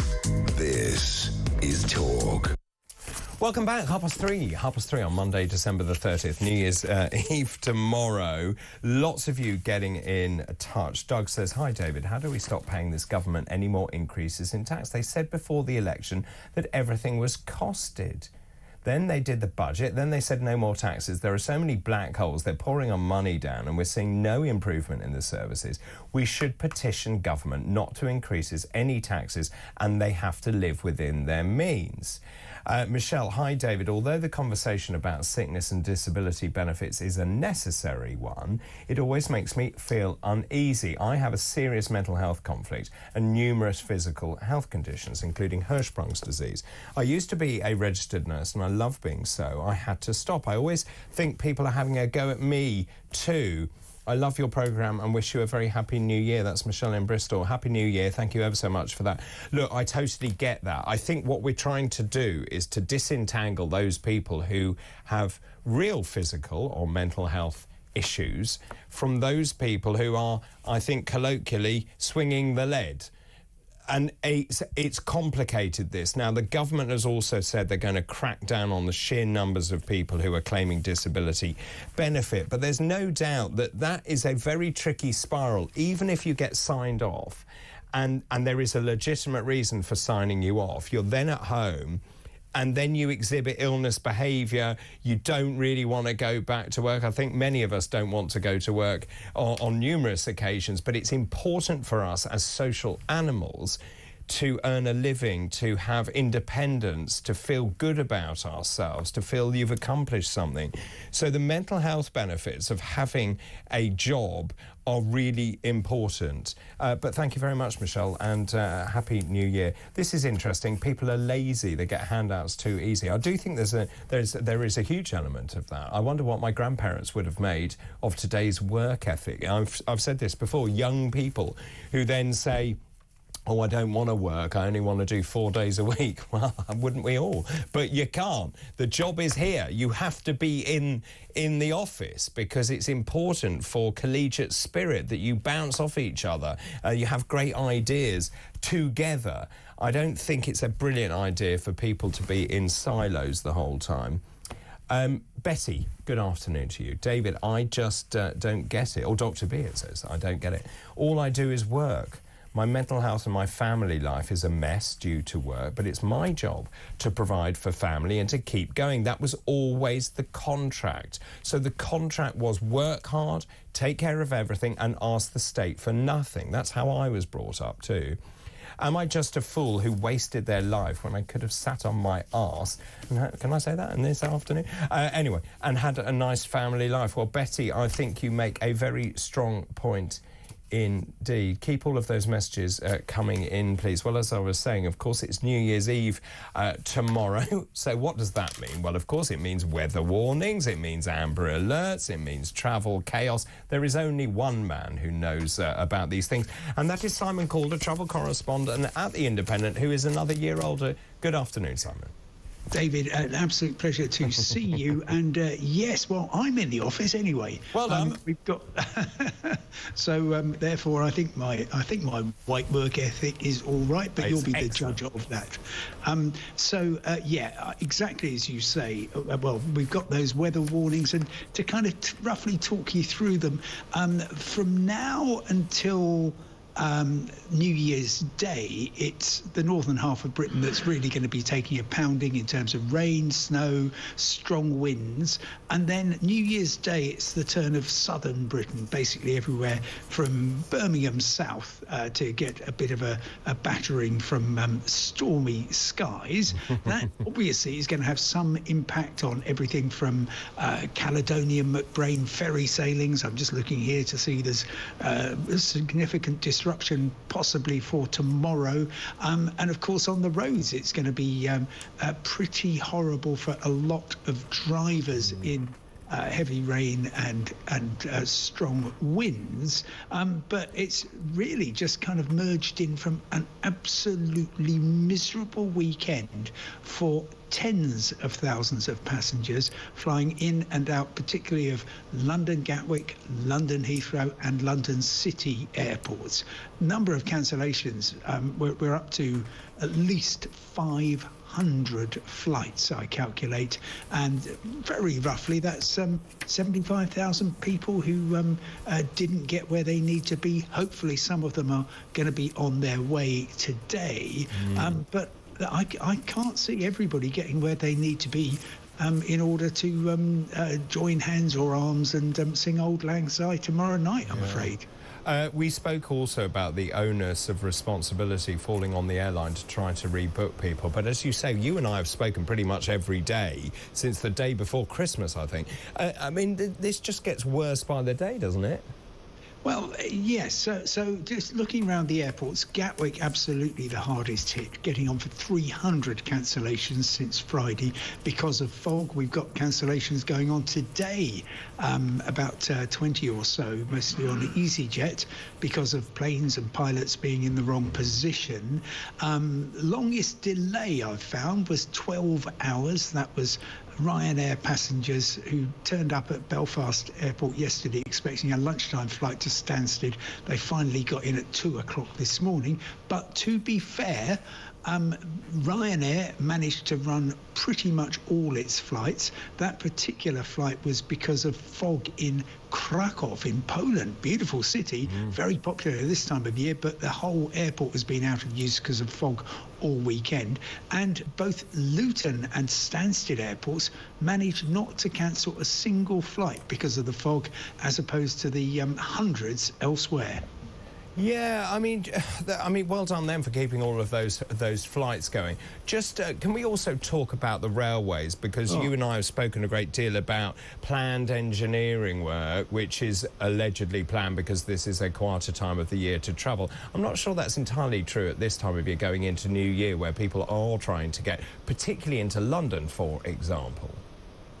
Well, I've been around Paddington Station, which has reopened on time, which is good. I've been to King's Cross, incredibly busy. That's the hub for the East Coast Main Line from Scotland, North East England and Yorkshire to London.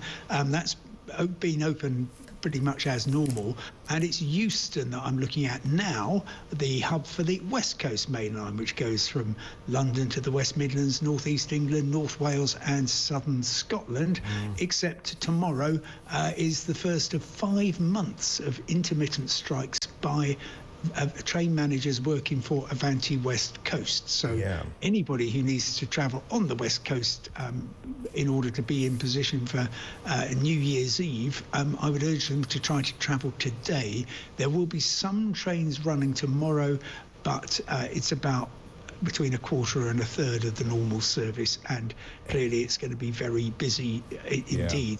Well, I've got the message from Avanti saying the few trains, and there will be few trains running, they'll be very busy advising passengers, as you say, to travel either side of the strike dates. I mean, it's interesting, the RMT saying sustained strike action was the only way to focus management's mind on reaching a negotiated settlement. I just feel so sorry for passengers. It's been months and months of disruption, and it's always the punter who's paying huge sums of money caught in the middle.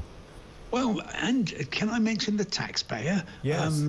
I know that you are one of that band of people I am. Who are paying £400 per second to keep the railways running. Any increase in pay, and basically this is just a question of how much more money do you need in order not to go on strike, and all of that will be funded by the taxpayer. Even though the Transport Secretary Heidi Alexander has said, I urge the private company Avanti West Coast to get around the table, kind of implying it's them being intransigent. She knows as well as everybody else that actually the difference will be made up by the taxpayer, and therefore it's a question of the RMT kind of naming a price that they are prepared to accept. This is all about how much you get paid for rest day working. I mean, I mean, it seems extraordinary when you look at the numbers. There will be people in other jobs around the country thinking they're really well paid.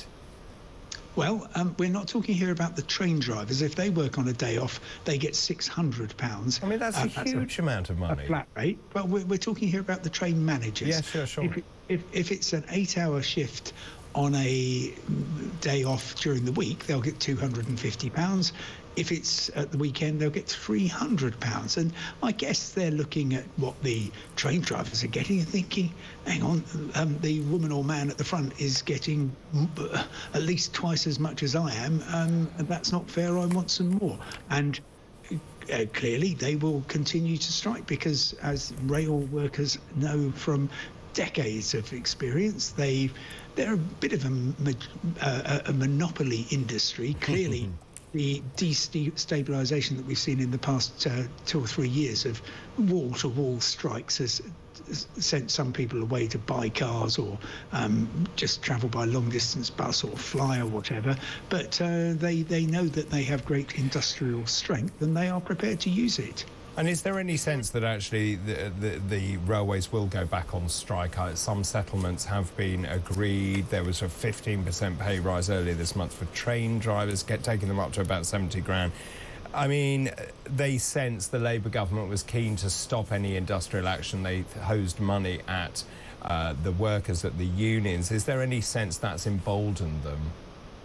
Well, I think the fact that they were able to secure 15% pay rises without any changes to terms and conditions which are frankly prehistoric, and in which, for instance, we saw cancellations on Sunday on Great Western Railways because most drivers don't have to work on Sundays if they don't feel like it, and so why should they? So a perfect way of getting a bit more out of the negotiations would have been to, well, let's have a look at some of those deals.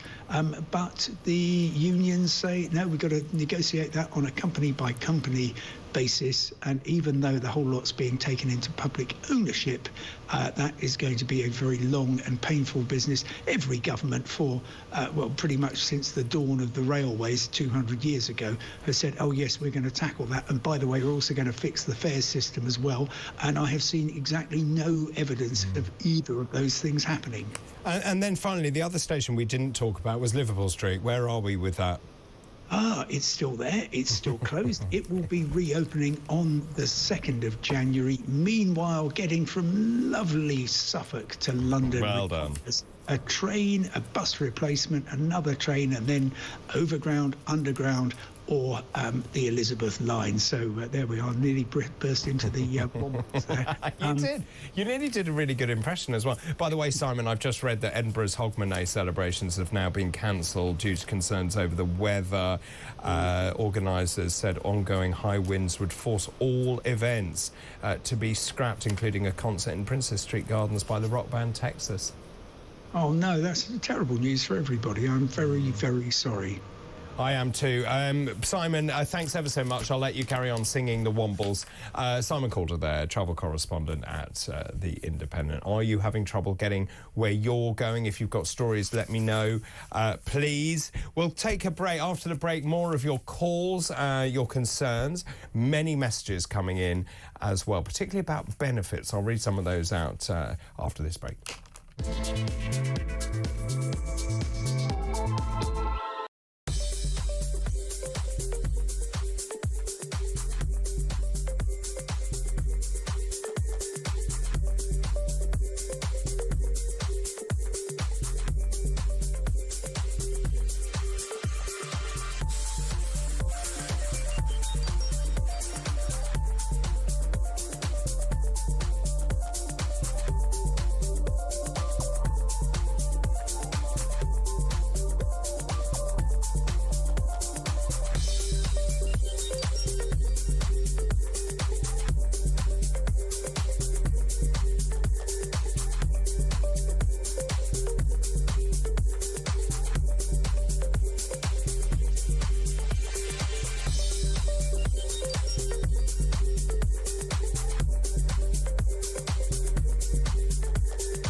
that caused him heartache. That really hurt him, I think, in the end. And not getting reelected and allowing Ronald Reagan to come in as a new, fresh voice of hope. So, he only served one term. He also, though unfortunately, came in at a time because of the Iranian situation. There was an energy crisis, which led to gas lines. You had people lining up for miles.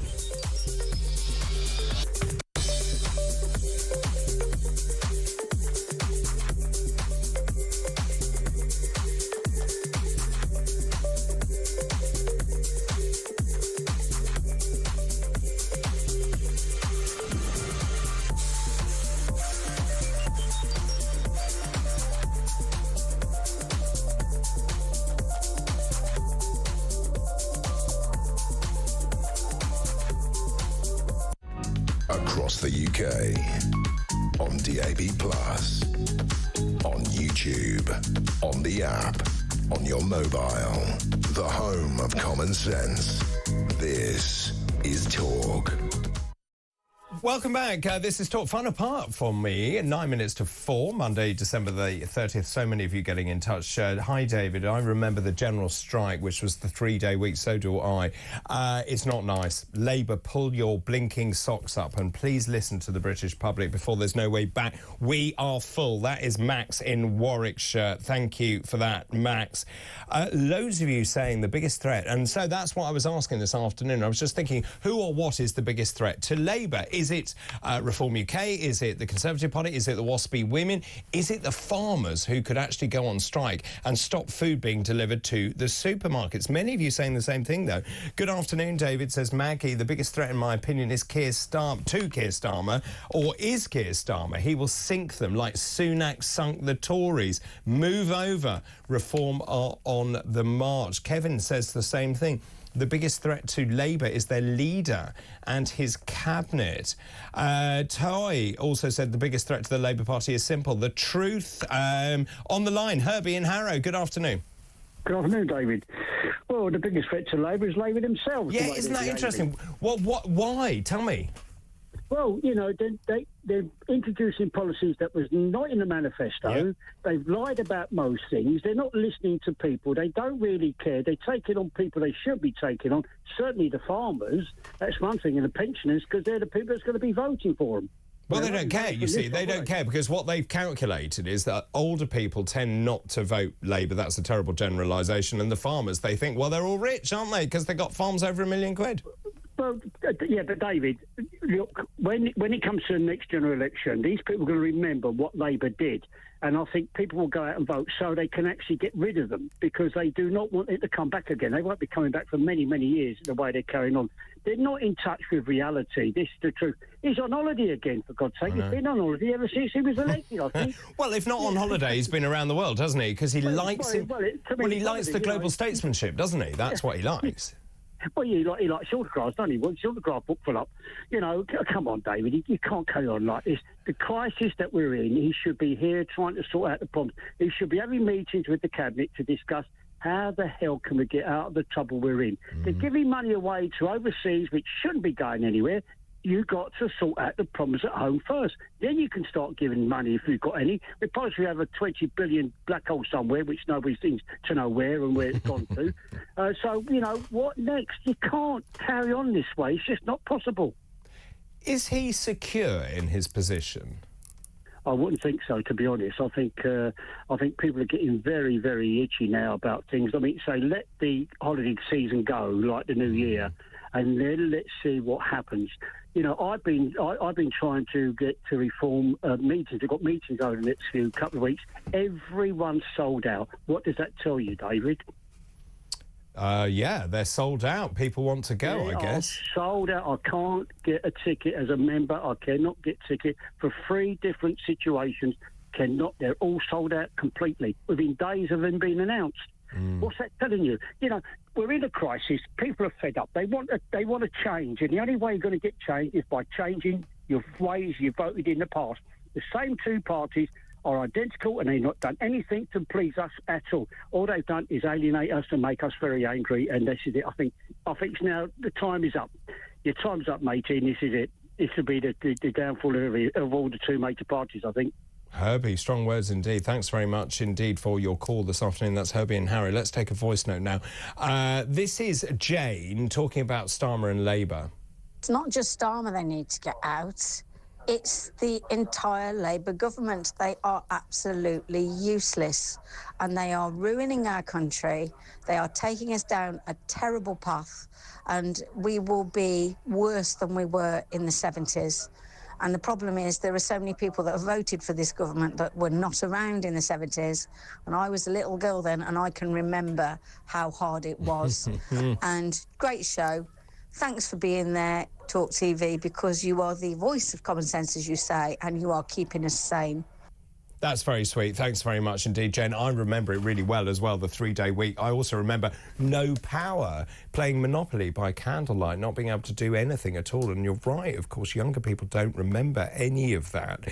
I still maintain this is ideology. The fact is they haven't thought this through, and I think Starmer's position is weak. Claire also sent a voice note on immigration. Afternoon, David. Starmer has no plans to stop the migrants. In fact, even the Conservatives were aware of the Home Office advertising a welcome to the migrants on their website. Sunak had his collar lifted, and so he had to push the Rwanda scheme to hopefully keep the party afloat. There's no political will with Starmer. He doesn't believe in borders and wants a vastly increased racial diversity, even promising them houses. Surely you don't promise incentives if you do not wish them to come. Thank you. Well said, Claire. Thanks very much for the voice note. Thanks ever so much for your company this afternoon. Peter Cardwell joins me. Good afternoon. I'm very happy whatever time of the year it is to you. Well, not only that, I don't even know what time of the day it is because obviously I don't. When have you ever? Well, that's also true. I'm blonde.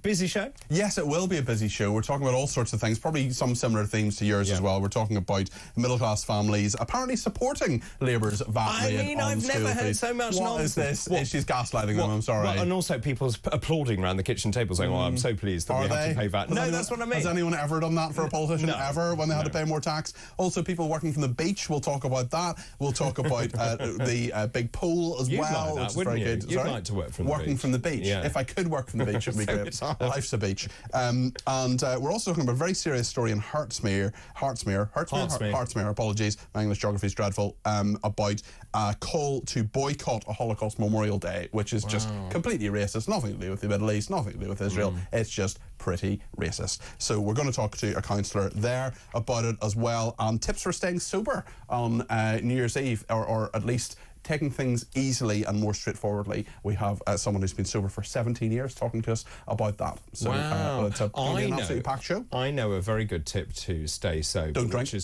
Which is to present breakfast on New Year's Day. Are you doing that? Yeah. Oh, wow, okay. Yeah. So what time will you be going to bed? 6 p.m. Yeah. You're going to bed at 6 p.m. Yeah, that's what time I go to bed. Wow. Yeah. My goodness. Well, I'll be on air until 7 p.m. So you're going to miss an hour of my show. Oh, I'm so sorry. We all make sacrifices. Well, maybe I'll, break the rule. And I think you should. And actually, I'm late because obviously tonight I have to go back and then I have to prep tomorrow.